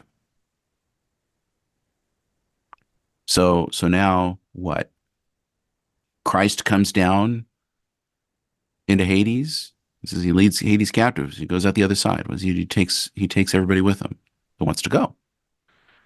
And this is why in the scriptures it talks about the dead in Christ. What are the dead in Christ? They're the ones that stay down there, the ones that won't go out the other side. So St. Paul talks about how, when Christ returns, he has all of the souls with him, right? They're coming down. And this is we who are on earth will be caught up, and we will come with him. And then there's this great procession back down for the judgment. But the first thing that has to happen, he says, is the dead in Christ arise first. What is the dead in Christ? Why are they down there? Those are the ones that have stayed dead. because that's the definition of rejecting Christ is you stay dead. You've accepted Christ. You're united with him. You go out the back door. You're alive in Christ. So you're coming down. You're joining everybody else. But the ones that stay there, and that's what we're trying to do, is those that are there says, why are you there? And it's, you're there because this. That's what's keeping you there. Think about the rich man and Lazarus, right? Rich man Lazarus. What does a rich man not do? He doesn't say, get me out of here. He doesn't say that. He's like, bring me some water. He's trying to cope. He's trying to cope with it. He's not even trying. It was why? Because he doesn't love God. If he loved God, he would have taken care of Lazarus. It's a good point. Yeah. It's Yeah, very interesting. God loves us. God loves us. God wants us to be with him. But we don't always want to be with him. That's the problem. That's bad news. Yeah, that's no good. I never thought about it that way. I never, I guess, thought about the intricacies of somebody that passes on, but what could still be done for them through those that are still alive to bring them back. So I guess the theme is pray for the dead, everybody that you can find. Go Google people that have passed away and say a prayer for them every day if you could. Yeah, just don't do the was it the Mormons do the baptism for the dead? Oh yeah, that's freaky. Don't do Yeah. that. That's weird. Yeah. Please don't do that.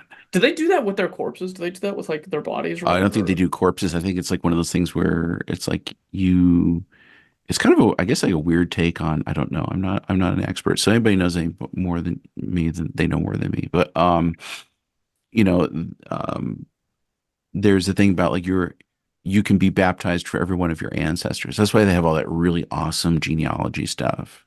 And you can go look up your family tree at the Mormon library. I think now stuff like that's on like the internet, like everything else. But we do that with our bishops at least, but we don't do that with everybody. So do what with your bishops?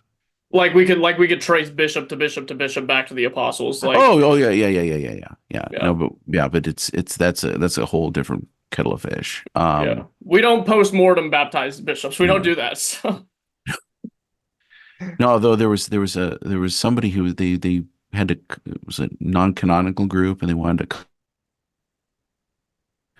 bishops there for the consecration. So I think they like got the arm off of a bishop they dug him up and got his arm and put the arm on top of the hand on top of the guy, so they have the three bishops. Oh yeah, I've seen like old calendarist groups like get like the feet of like hierarchs that passed away and were like doing something with the water with them. Like, yeah, that's not. Yeah. Yeah, very weird. We got relics. We don't do those with them though. So. Yeah, definitely. And you could reject this completely if you want, but I wanted to ask, is there anything about the intricacies of like an exorcism that actually gets to the point where it's necessary that you could talk a little bit about, or is that like kind of, leave that for something else? I'll just say this, they're boring. Really? Yeah. Oh, if you think that you're getting like, I mean, not bodies floating, but I mean, like it's definitely something. It's boring because you're spending like you can spend months and months and months praying because they're not going to say, hello, my name is Dave and I'm here to possess this person and I'm not going to go willingly. It's not like that at all. Most of the time you're just sitting there praying and praying and praying and praying and praying and praying and praying and you say, okay, we'll see you next week. And, you do it again, you do it again, you do it again because you're kind of wearing them down. So it doesn't get knocked out in a single service. Oh, no. I guess minor stuff. There's times where you deal little things and they go away very quickly. But like, if you're talking about like a major exorcism, those things take a long time.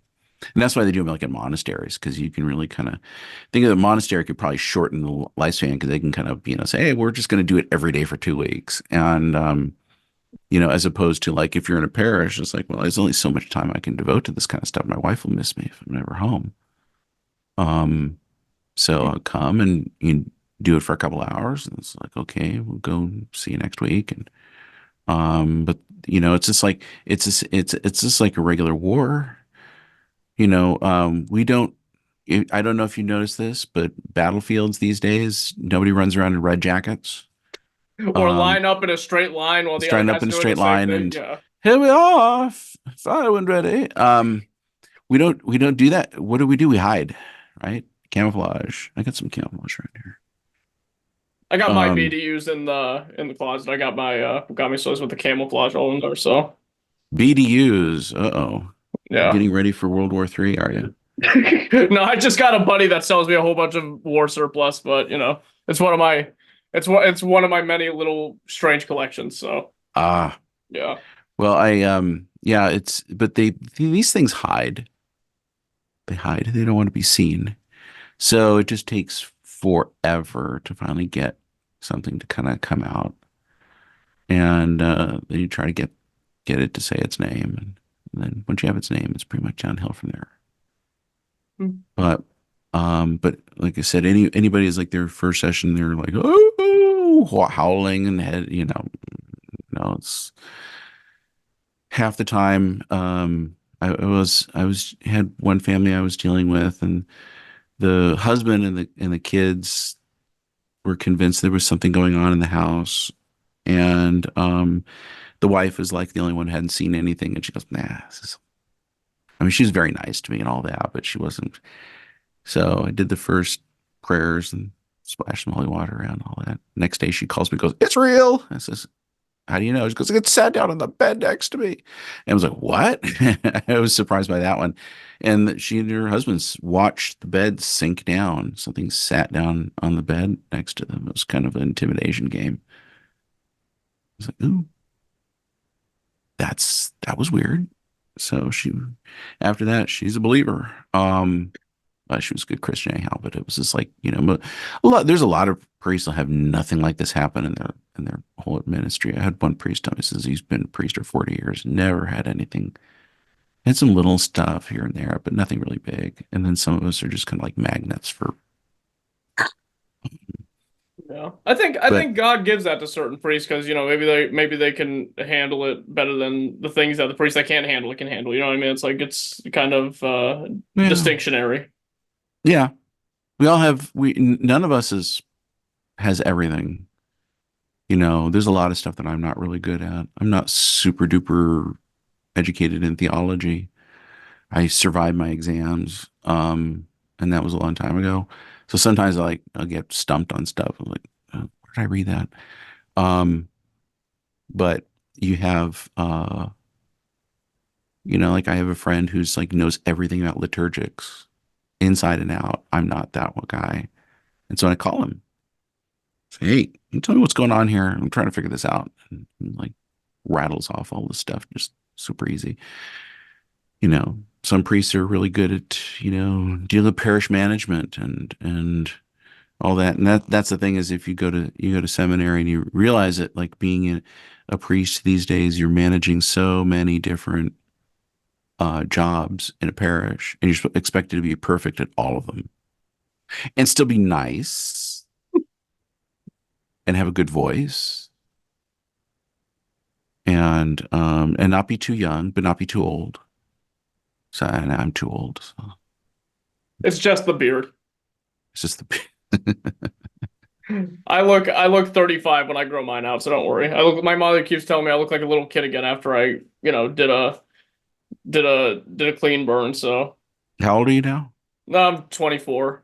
Feel 48, but I'm 24, thank God. Oh, you're a baby. Yeah. Just started. Wait till you get to be my age. Well, God kept me alive this long, so I must be strong for whatever. I must be strong enough for whatever's ahead. That's how I see it. I'm rolling with the punches, as they say. There you go. Yeah. So I wanted to ask you about I guess, I know you said you're not, super well versed in theology, but I'm assuming at least a little bit. What are some saints' lives and teachings that helped you the most in, I guess, your work and your spiritual life? There's been so many. Um, I think the life of Saint Anthony is that that story is so instructive on so many levels. Um, but I mean that, over time you see in there isn't, let's say, one absolutely that I would say, oh, this is it. I mean, because each one of them has a little part of that light, So you mentioned, like, Saint Moses the Black. You're going from being a robber and everything else to being an abbot in a monastery and holy and everything else. It's like, wow. Um, so I think the thing that is important to keep in mind when you're talking about the lives of the saints is that most of them, just like the apostles, died in the eyes of the world in a completely hopeless way. And What do you yet mean? they're tortured to death, Oh beheaded. yeah. Well, They didn't. It isn't like, you usually don't get onto the saints list because you bravely ran away. So Robin, somebody will get the reference, Monty Python. But we're most of them die. St. Paul dies in Rome. He doesn't see what happens to the church. And so when you're in your struggles, you say, I need to see if things are going to go the right way. Maybe you won't see it. I'm in this is somewhat related. I'm in a college town. I got a lot of college kids, and they ask a lot of questions, and they need a lot of time and effort and everything else. And then after a couple of years, bye, father, see you later, and see you never. And off they go into the rest of their lives. And I spent all this work. I put all this work into them, and they're not going to become, pledging members of my community and all of that. But um, it's like, well, why would you put the work into them? Because, well, number one is they're made in the image and likeness of God. They need salvation. And number two is I don't know what I'm planting. Somebody else will harvest. Just like I'm harvesting what somebody stuff else that, planted. Yeah. right, right. So it's just like, if you're going to go out up here, we have our big industry up here, logging, right? If you cut down all the trees, you don't plant any new ones. Great for today, but what is it going to be for your grandchildren? No trees. So it makes sense. The granola crunching, forestry people and all that who want to go plant the trees and all that, they get along with the loggers. Why? Loggers are cutting down the trees, but then they're turning around and out of the proceeds from that, they're underwriting the planting of new forests. So you'll see an area that's all been logged out, and a couple years later, there's green coming up through it, and they got new trees. And that's kind of what ministry is you're in the middle of this same kind of life where you're harvesting on one end, but you're also planting. That's really cool. If I was a tree, I'd be an orange tree. You feeling fruity? Feeling fruity. Well, no, it's just we've had 4 months of winter over here. I can't get enough vitamin D in my system. It's like we're all exhausted compared to, like, you're in Greece and you got 108 degrees of UV light just burning into your skin. You feel like you can take down a bear. It's like the contrast is crazy. But I thought you were going to make a Mr. Portocalos joke. at the end of the day, we're all fruit. That's what they said in my big fat Greek wedding. Yeah. Yeah. Um, I wanted to ask a little bit about your relationship with martial arts because I read something that you were pretty okay at that. Mm, yeah, I've done some stuff in my past. As a kid in the 80s, I got into karate, Shotokan. And then fast forward to a few years back, I was still down in LA. I gained a lot of weight. Um, and then I had an accident. I injured my knees, and I was walking on a cane for a while. And I lived at the time walking distance to Compton, so it was not a fun neighborhood. Um, and so you had this cane, and I was talking to a guy, and he says, "Well, if you have a cane, you want to use it for self-defense, you should go to this Filipino martial arts place." And so I started going there and learned stick fighting, and that led to like I got into like a little bit of the what they call HEMA, historical European martial arts. Um, so that was kind of fun, and lost the weight and got my legs back under me, and uh up here, haven't been able to do that kind of stuff. I haven't had a lot of time because I work a secular job and then also do parish. But occasionally, every so often, I would get a group of young people together from the church. We would hit each other with sticks, and it was fun.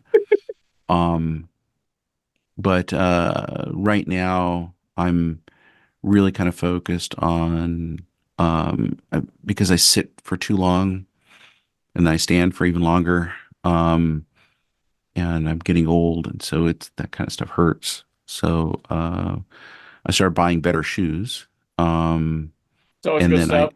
yeah, big step. And then uh, I've been kind of building my own home gym and doing a lot of workouts, but kind of not following like I was always, when I was weightlifting, like in my younger days, a lot of that stuff, I would always getting injuries. Um, because it's just direct stress on joints.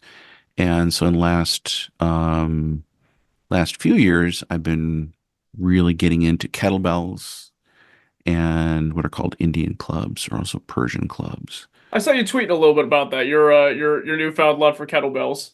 Yeah, yeah. So I just um my postman hates me now. The UPS delivery guy hates me because I ordered a 70-pound kettlebell, and Did you help him drag it the, up the g- steps?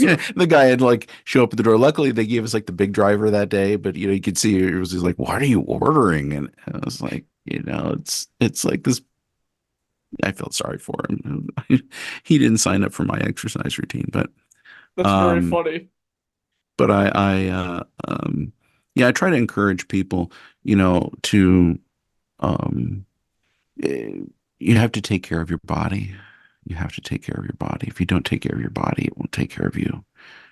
And so I work out 2 or 3 times a week. I should be doing more. I'm trying to do more, but life gets in the way.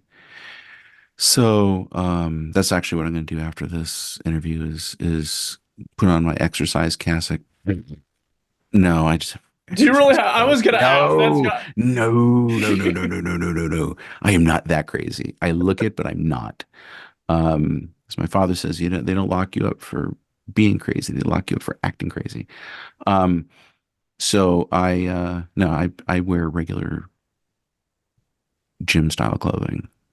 yeah. I remember I mean well I mean I chant at my church, so what's it called? I lost my reader's robe in the slew of other robes that were sitting over there, and my priest walks up to me and is like, "Oh yeah, here's an Under Armour robe. Well, not Under Armour, but like the nylon material." I was like, "Yeah, I wonder if I get some jumping jacks in with this in the back room or something." But I didn't do that. It was very airy. It was breathable. Thank God. Under over the very heavy cloth I was wearing anyway, so it didn't help much. But um, I wanted to ask, do you see a connection in the discipline that it takes to be proficient in martial arts and the consistency in exercise as assistant to a prayer and spiritual life? Oh yeah, they've been connected. Fun fact, the oldest known fencing manual was a seminary manual. No kidding. Yeah, the Tower of London, it's Tower 1, Roman numeral 133. Um, from the Tower of London, shows actually a Roman Catholic priest and his seminarian and their fencing. And then in the actual last page of the book, uh, the the priest is fencing Saint Valpurgis, complete with a halo. And it was because classical education, there's a reason why, like in Germany, high schools are called gymnasium. Gymnasium is their highest kind of high school. Um, and there was always a classical connection, like in the Greek education, between the physical exercise of the body and learning. And so these are really important to go together. If your body is sick, it will affect your mentality, and it will affect your prayer. Because when you're sick and you're in pain, who are you thinking about? Thinking about You. God. Oh, You're yeah. thinking about you. It's like my back hurts, my knees hurt, my ankles hurt. Um, I'm not thinking about God. I'm thinking about my hurts. And so the less physical pain you are in, the more you're able to. I mean, that's the whole purpose. Like fasting isn't really about like making yourself hungry for God. It's about not focusing on food and thinking about it and your digest, and all the rest of this kind of stuff, and just like we're just gonna pray. Um, but with exercise and all that, it's about being comfortable in your body, um, which I think a lot of the problems that kids have these days is because they're very sedentary, and they're afraid. They're scared of everything. Why? Because they know that they're weak. Because they also have seen strength out there, and they know that they're not it. So I urge people, number one is to get fit and to exercise and take care of your body, and it will change your brain for the better. And then you can go on from there. And the wonderful thing about, like, let's say martial arts is that's why I loved like Filipino martial arts, because the Filipino people are just amazing people, and they're very family oriented and all that, and everybody could like fight really hard, but there was always like a sense of like, this is my family. We all care for one another and all of that, and you're practicing something. um and here's the thing is, if you are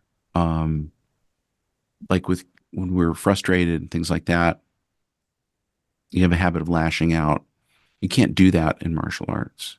You lash out, another person is not going to take it from you, and they'll dish it back to you. And then you kind of go, oh yeah, you want to get rid of aggression issues. Take it out on You the know, weight set.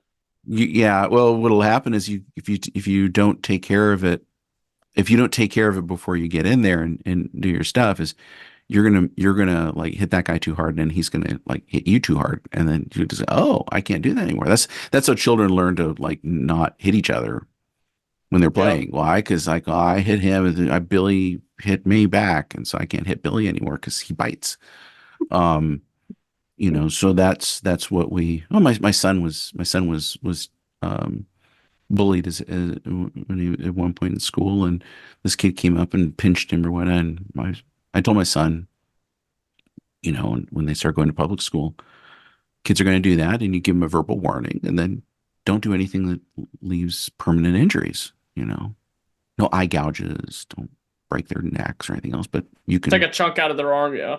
So Yeah. So what happened is, kid went up and started pinching him, and my son told him to stop, and kid kept pinching, and so my son hauled off and slapped him. And my boy's kind of big, and that other kid, like, all of a sudden, like, oh, come to Jesus. We woke up, and that was the end of that. Um, but I think that things like martial arts stuff, not to go out and harm people, but to kind of get in there and have that. And there's something in us biologically that does that. And I mean, even the scriptures, the warriors are spoken of favorably, because there's discipline, and you learn to control yourself. You don't go in, like, if you're practicing boxing, you don't go in there like every single swing that you make is with your full force, because you'll be worn out in the first round. yeah, in like 3 minutes.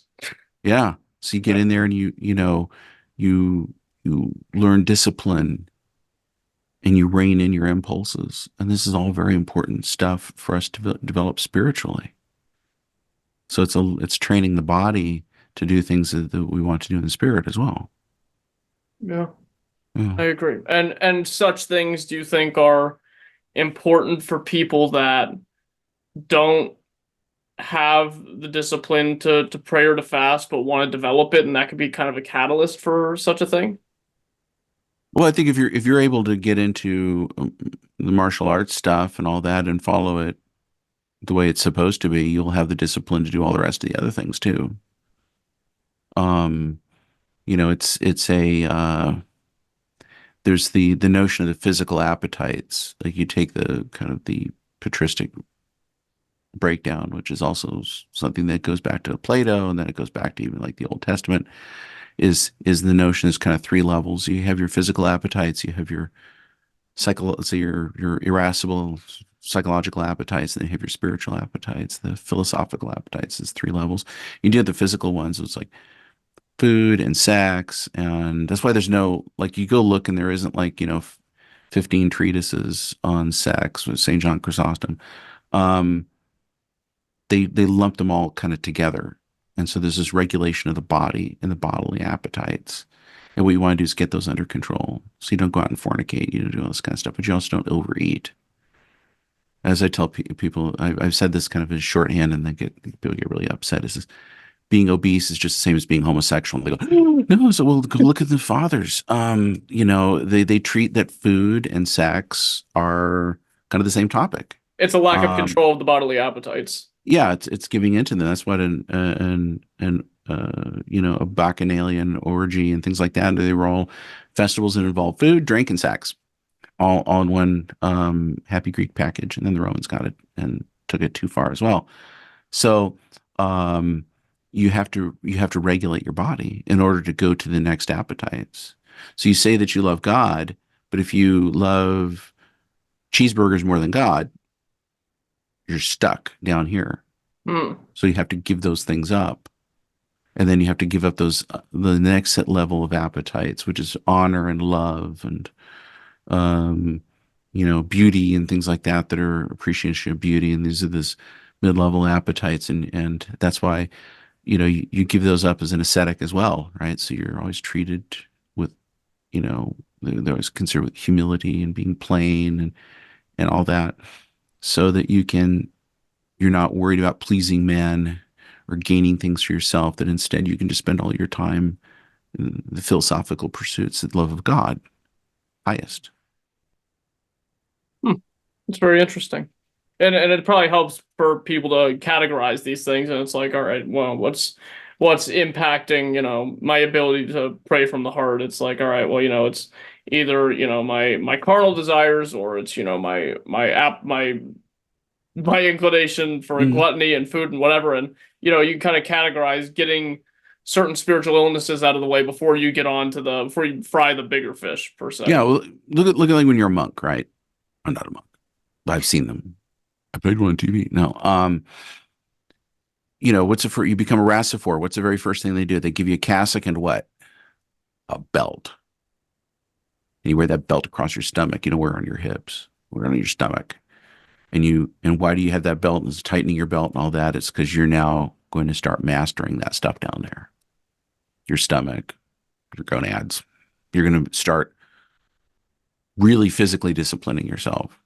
And then if you last that, then you get the stavrophore, right? And you get the cross that goes over your heart, which is where your mind is. In Greek thinking, it's in your, they don't point to the head to think. This is life force. Down here is where you think, your heart. And that's why when you think about things, your heart rate changes. That's how they figured out that's what you think with that. So, then they get that under control, and then you get the great schema, and you get those big embroidered robes we were just talking about earlier. That will not be a hoodie, and you will not wear it. The notion there is that you are now ready to, approach God. And the only thing that's in your way are the demons. And that's why those exorcism prayers are there, that is your battle. That's a St. Anthony's battle. in the desert. It's with finally he reaches that highest level. The devil can't tempt him with food. The devil can't tempt him with praise. So what does he do? He's got to punch him. Yeah. I mean, I got things that I gotta take care of as far as my spiritual discipline goes, so hopefully I could get to the point where all the little stuff stops bothering me and I gotta get into a boxing ring with some demons, knock some of them out. Well, like I said, get in the boxing ring, just down to your local gym. Yeah, Um, actually the boxing ring, the actual one as well, too. yeah, it really does help, especially young men. For sure. And there's nothing more fun after, go in the gym and this sounds really hilarious. It's like, hitting each other with sticks. It's great. It's like, oh wow, this is really fun. And you get done and everybody's happy. Everybody's like, yeah, we went in there, we did some stuff, it was cool. And you learn, you grow. That's not to be mean, not to be violent. In fact, that was the thing about the guys that were very advanced is they weren't mean. They didn't have to be. Stuff like that connects people though. I can, yeah. Sure. This occasionally I like, to watch my latest thing has been watching like some bare knuckle boxing. This is out of Russia, and he said, "Oh, this sounds terrible, bare knuckles and all that." It's actually safer because you actually get far fewer um hits to the head, brain damage. A couple of shots to the head and you're out in those sports. But what I appreciate is how they emphasize over there is the kind of good sportsmanship. The guys that come into the ring, they'll shake each other's hands. Some of them will hug. That they have respect for one another, and that's so important. I somebody can say, "Oh, well, as Orthodox, we really shouldn't be worrying about like personal respect and all that. We should be humble." It's like, you know what? Do you hear that from people? Oh, Really? some people will get kind of their nose out of alignment on stuff that they think, well, we're not.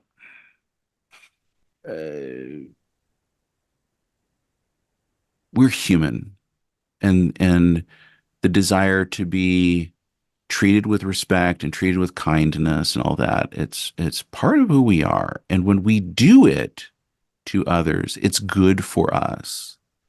And when it is given to us, I say in moderation. I mean, if you go too far, you can end up like, somebody in Hurting somebody's Washington, humility. D.C. You'll just make people crazy. That's why, like, there was the whole thing about Caesar and having the slave whisper in his ear, "You're only human, you're only human, you're only human." We need a balance between being honored and being humiliated. If you get in the ring with somebody and it's humbling, even if you win, it's still humbling, unless you're like severely overmatched, to the person. Um, so I think, it's good to be cognizant that gives us a good feeling. Right. You love me. That's a good feeling. It's not, um, it's not sinful or whatever.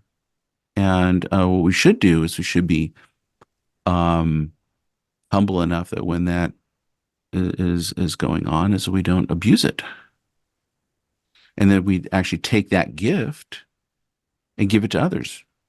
People treat me with respect as, let's say, as a priest in the parish.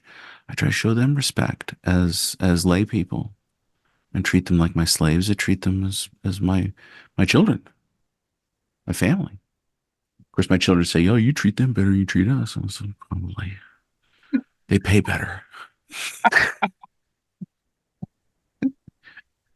That's funny, but I see your point. I know exactly what you mean, and it goes back to that thing where everyone around us is the image of Christ. Everyone around us is Christ standing before us, or an angel regard everyone as an angel, as Father Seraphim Rose would say, and that's kind of the way we should carry out our relationships with one another. I think it helps a ton. Hmm. Yeah. I have one last question for you. Tell me. Why is John the Baptist burning in the background? Wait, let me see on my. Oh, I think it's just my lighting. I think it's... No, look down. He's on fire. Oh, my fake fireplace. Oh yeah. No, so my mother got these you could see that I don't have any organization with my icons. There's even more on the other side of my bed, and there's actually another big blanket over here with Cristo de Banagia and Saint John the Baptist. But my mother got these blankets off of a website she found out of China, and she was like, "Oh, well, you know, if we're gonna have them, we want to cover some wall space. We might as well get them blessed and then have them on the wall." And then, you know, we figured out that some of our family in Greece already do it too. So it was like we have that, and then the fireplace down there. That's a space heater with more book storage for the books that I keep buying and don't read in a timely manner. So, you know, just another It example of just my looks like negative. John the Baptist is burning in the background. I just want to say it. He's he's all right. He's doing fine over there, but you know, with how hot it is in this room, sometimes I feel like I'm burning in here. I never turn that space heater on after February because it just gets Mm. so warm in here. But so it seems like you've experienced a lot and met a lot of fun and different people in your life. I wanted to ask, during your time as a priest, what would you say is the most impactful or important moment if you could just pick one out?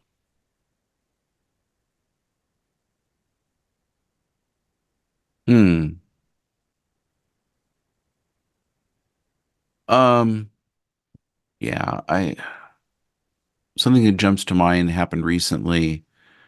Um, a young man started coming to the mission, and turned out his family were Orthodox and all that, but he never really gone to church. And for whatever reason, he just decided one day he was going to try it out. And so, I mean, he'd gone to church a little bit when he was a kid, and his family would occasionally go for holidays, but Christmas, Pascha kind of thing. So, but he started coming more, and then he wanted to like take communion, and so he wanted to do confession, and we talked, and there was nothing that was any. Um, I didn't consider anything that was going on with him coming to church or anything else, or like I didn't feel like I was doing anything out of the ordinary, just my usual stuff. Try to encourage him and stuff, but nothing big. And then his father comes to because he was in town, and he's like, "Oh, I'm so glad you've done all this stuff for my son." I'm like, "What?" "Oh no, he's like really he's got his faith and da da da." And I was like, Was his whole "Really?" family Orthodox or? Yeah, yeah, the whole family's Oh, Orthodox. He had just kind of grown up very lax. Let's not I don't want to say lax, but they weren't from what they were saying, they didn't go to church a lot. They weren't praying and things like that. sure. But and just kind of like I said, just the normal course of things. I spent a few minutes talking this and that. And he finally graduated, and his father came and says, you've really done all this wonderful stuff for him. And I'm kind of thinking like, what? And then his father says, I even now me and my wife are going back to church, and they're thanking me for all the stuff. And I'm like, I didn't do anything. That's so cool. And it was just, I realized it was God was doing something there, and um and he was he was letting me um be there for it. But it shows to me that I never know when God is working. I never know when God is doing something um with me, through me, in my parish. Sometimes you get little things that will remind you that maybe, yeah, there's something more than this is going on. But other times, just no clue. And it was really kind of touching that um, They got to be there for that. It was It's really nice. cool. Yeah. I hear this a lot in Greek parishes from Greek priests about, how, and I think it's like kind of obvious, like the spiritual state of parents directly impacts the spiritual state of children, but um and you've just experienced this yourself, how the spiritual state of a child can impact the spiritual state of parents, and Hmm. it's talked about a ton, and I'm not convinced it's purely a interactional relationship, or it's purely a physical one, but there's this spiritual connection between parents and children, Hmm. and something that binds their souls together, even if it's unspoken, unless there is like commentary about that sort of thing that I just don't know about. But yeah. Yeah. And as somebody with, like you said, a secular job, you might be able to comment on this part though. What's your suggestion for how people can navigate the balance between their spiritual life and the responsibilities in the secular world, such as like work, family obligations? Like what does the healthy balance of that look like um without neglecting one or the other? Not in a very generalized sense, because I'm sure everybody's different on that spectrum. Well, I think a lot of it just boils down to like carrying a wheelbarrow full of wet cement. If you tip it over in any one direction too much, the whole thing, everything gets ruined. So, I don't think there is a balance in the sense of a center point. I think there's a balance in that you kind of move around. It's this kind of balancing act, not this. Because there's different demands at different times. Lent is more demanding, Advent is more demanding, than other times, and there will be, places where we will, I know that I would probably do a better job as a priest if I wasn't working full time, but I have to. Mission doesn't is in a place right now to support. That's why it's a mission. Maybe someday it'll change, and I'll go to that. And in the meantime, I feel like I do all of my jobs poorly. You know? I feel the same sometimes, so you're not alone. Yeah. So it keeps me. I try to keep that attitude just so I stay honest. I'm not doing any of them perfectly. Right. So because you working working full time and then have the parish and then you come home and there's family things and I'm neglecting them and they remind me and so it's a dynamic and it goes back and forth and then you waste time at work and then go to confession and confess it there because you realize that actually affects one affects the other, because it's all you're the same person in all those places. Right.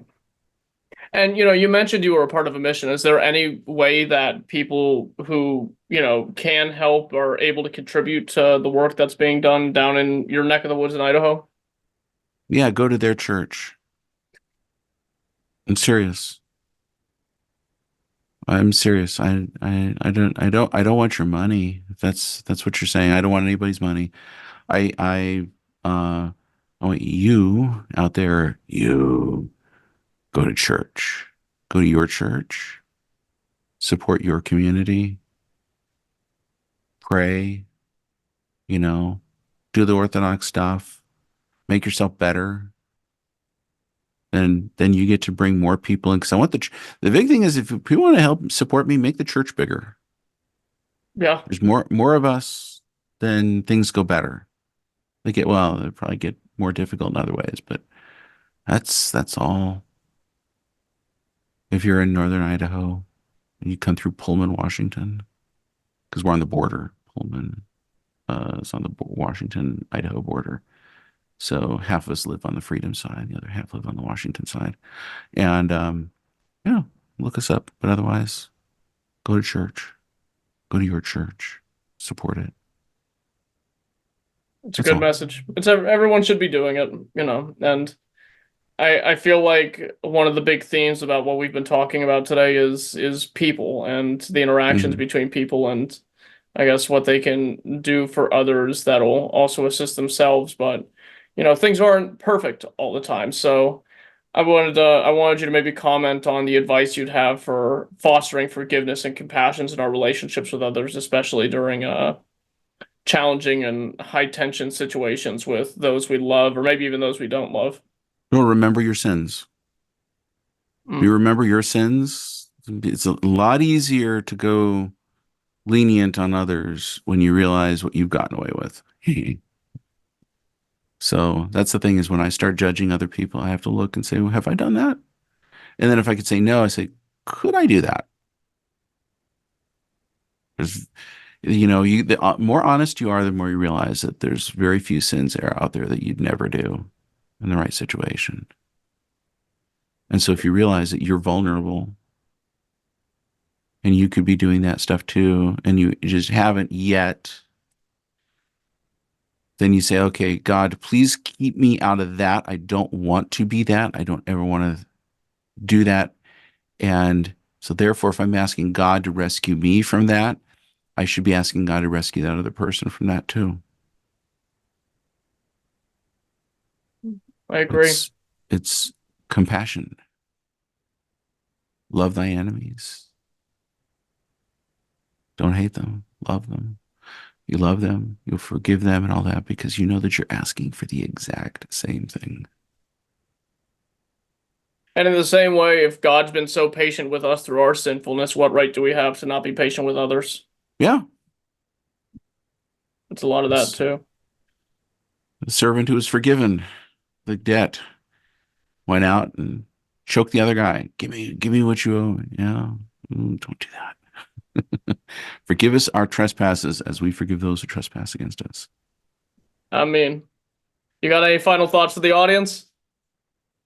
Go to church. Pray. Live the virtues. Repent, for the kingdom of heaven is at hand. That's from the scriptures, in case you haven't read them. Big thing is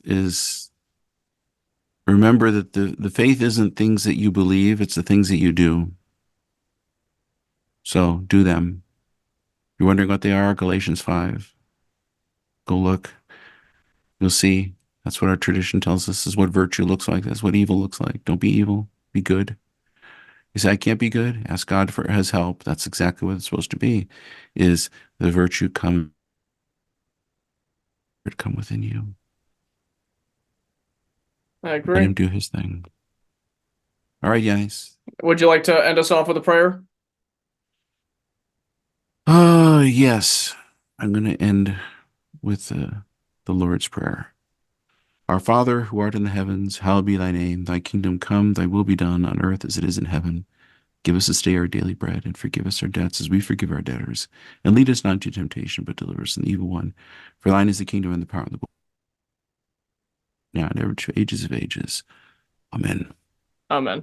Everyone, pray for the dead, go to church, be good, pick up death by envy, and live well, live healthily. On our next episode, we will be talking to Father Barnabas Powell, and perhaps sometime in the middle of here and there, but definitely during Lent, we will be continuing our readings of Wounded by Love, the life and wisdom of Elder now Saint Porphyrios.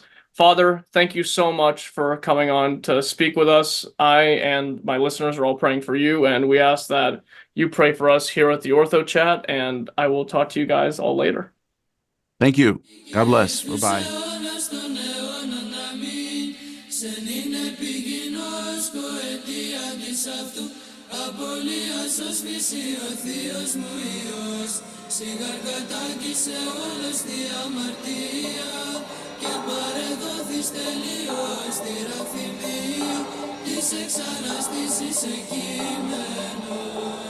Κύριε Ιησού Χριστέ ελέησον με. Κύριε Ιησού Χριστέ ελέησον με. Κύριε Ιησού Χριστέ ελέησον με. Κύριε Ιησού Χριστέ ελέησον με. Κύριε Ιησού Χριστέ ελέησον με. Κύριε Ιησού Χριστέ ελέησον με. Κύριε Ιησού Χριστέ ελέησον με. Κύριε Ιησού Χριστέ ελέησον με. Κύριε Ιησού Χριστέ ελέησον με. Κύριε Ιησού Χριστέ ελέησον με. Κύριε Ιησού Χριστέ ελέησον με. Κύριε Ιησού Χριστέ ελέησον με. Κύριε Ιησού Χριστέ ελέησον με. Κύριε Ιησού Χριστέ ελέησον με. Κύριε Ιησού Χριστέ ελέησον με. Κύριε Ιησού Χριστέ ελέησον με. Κύριε Ιησού Χριστέ ελέησον με. Κύριε Ιησού Χριστέ ελέησον με.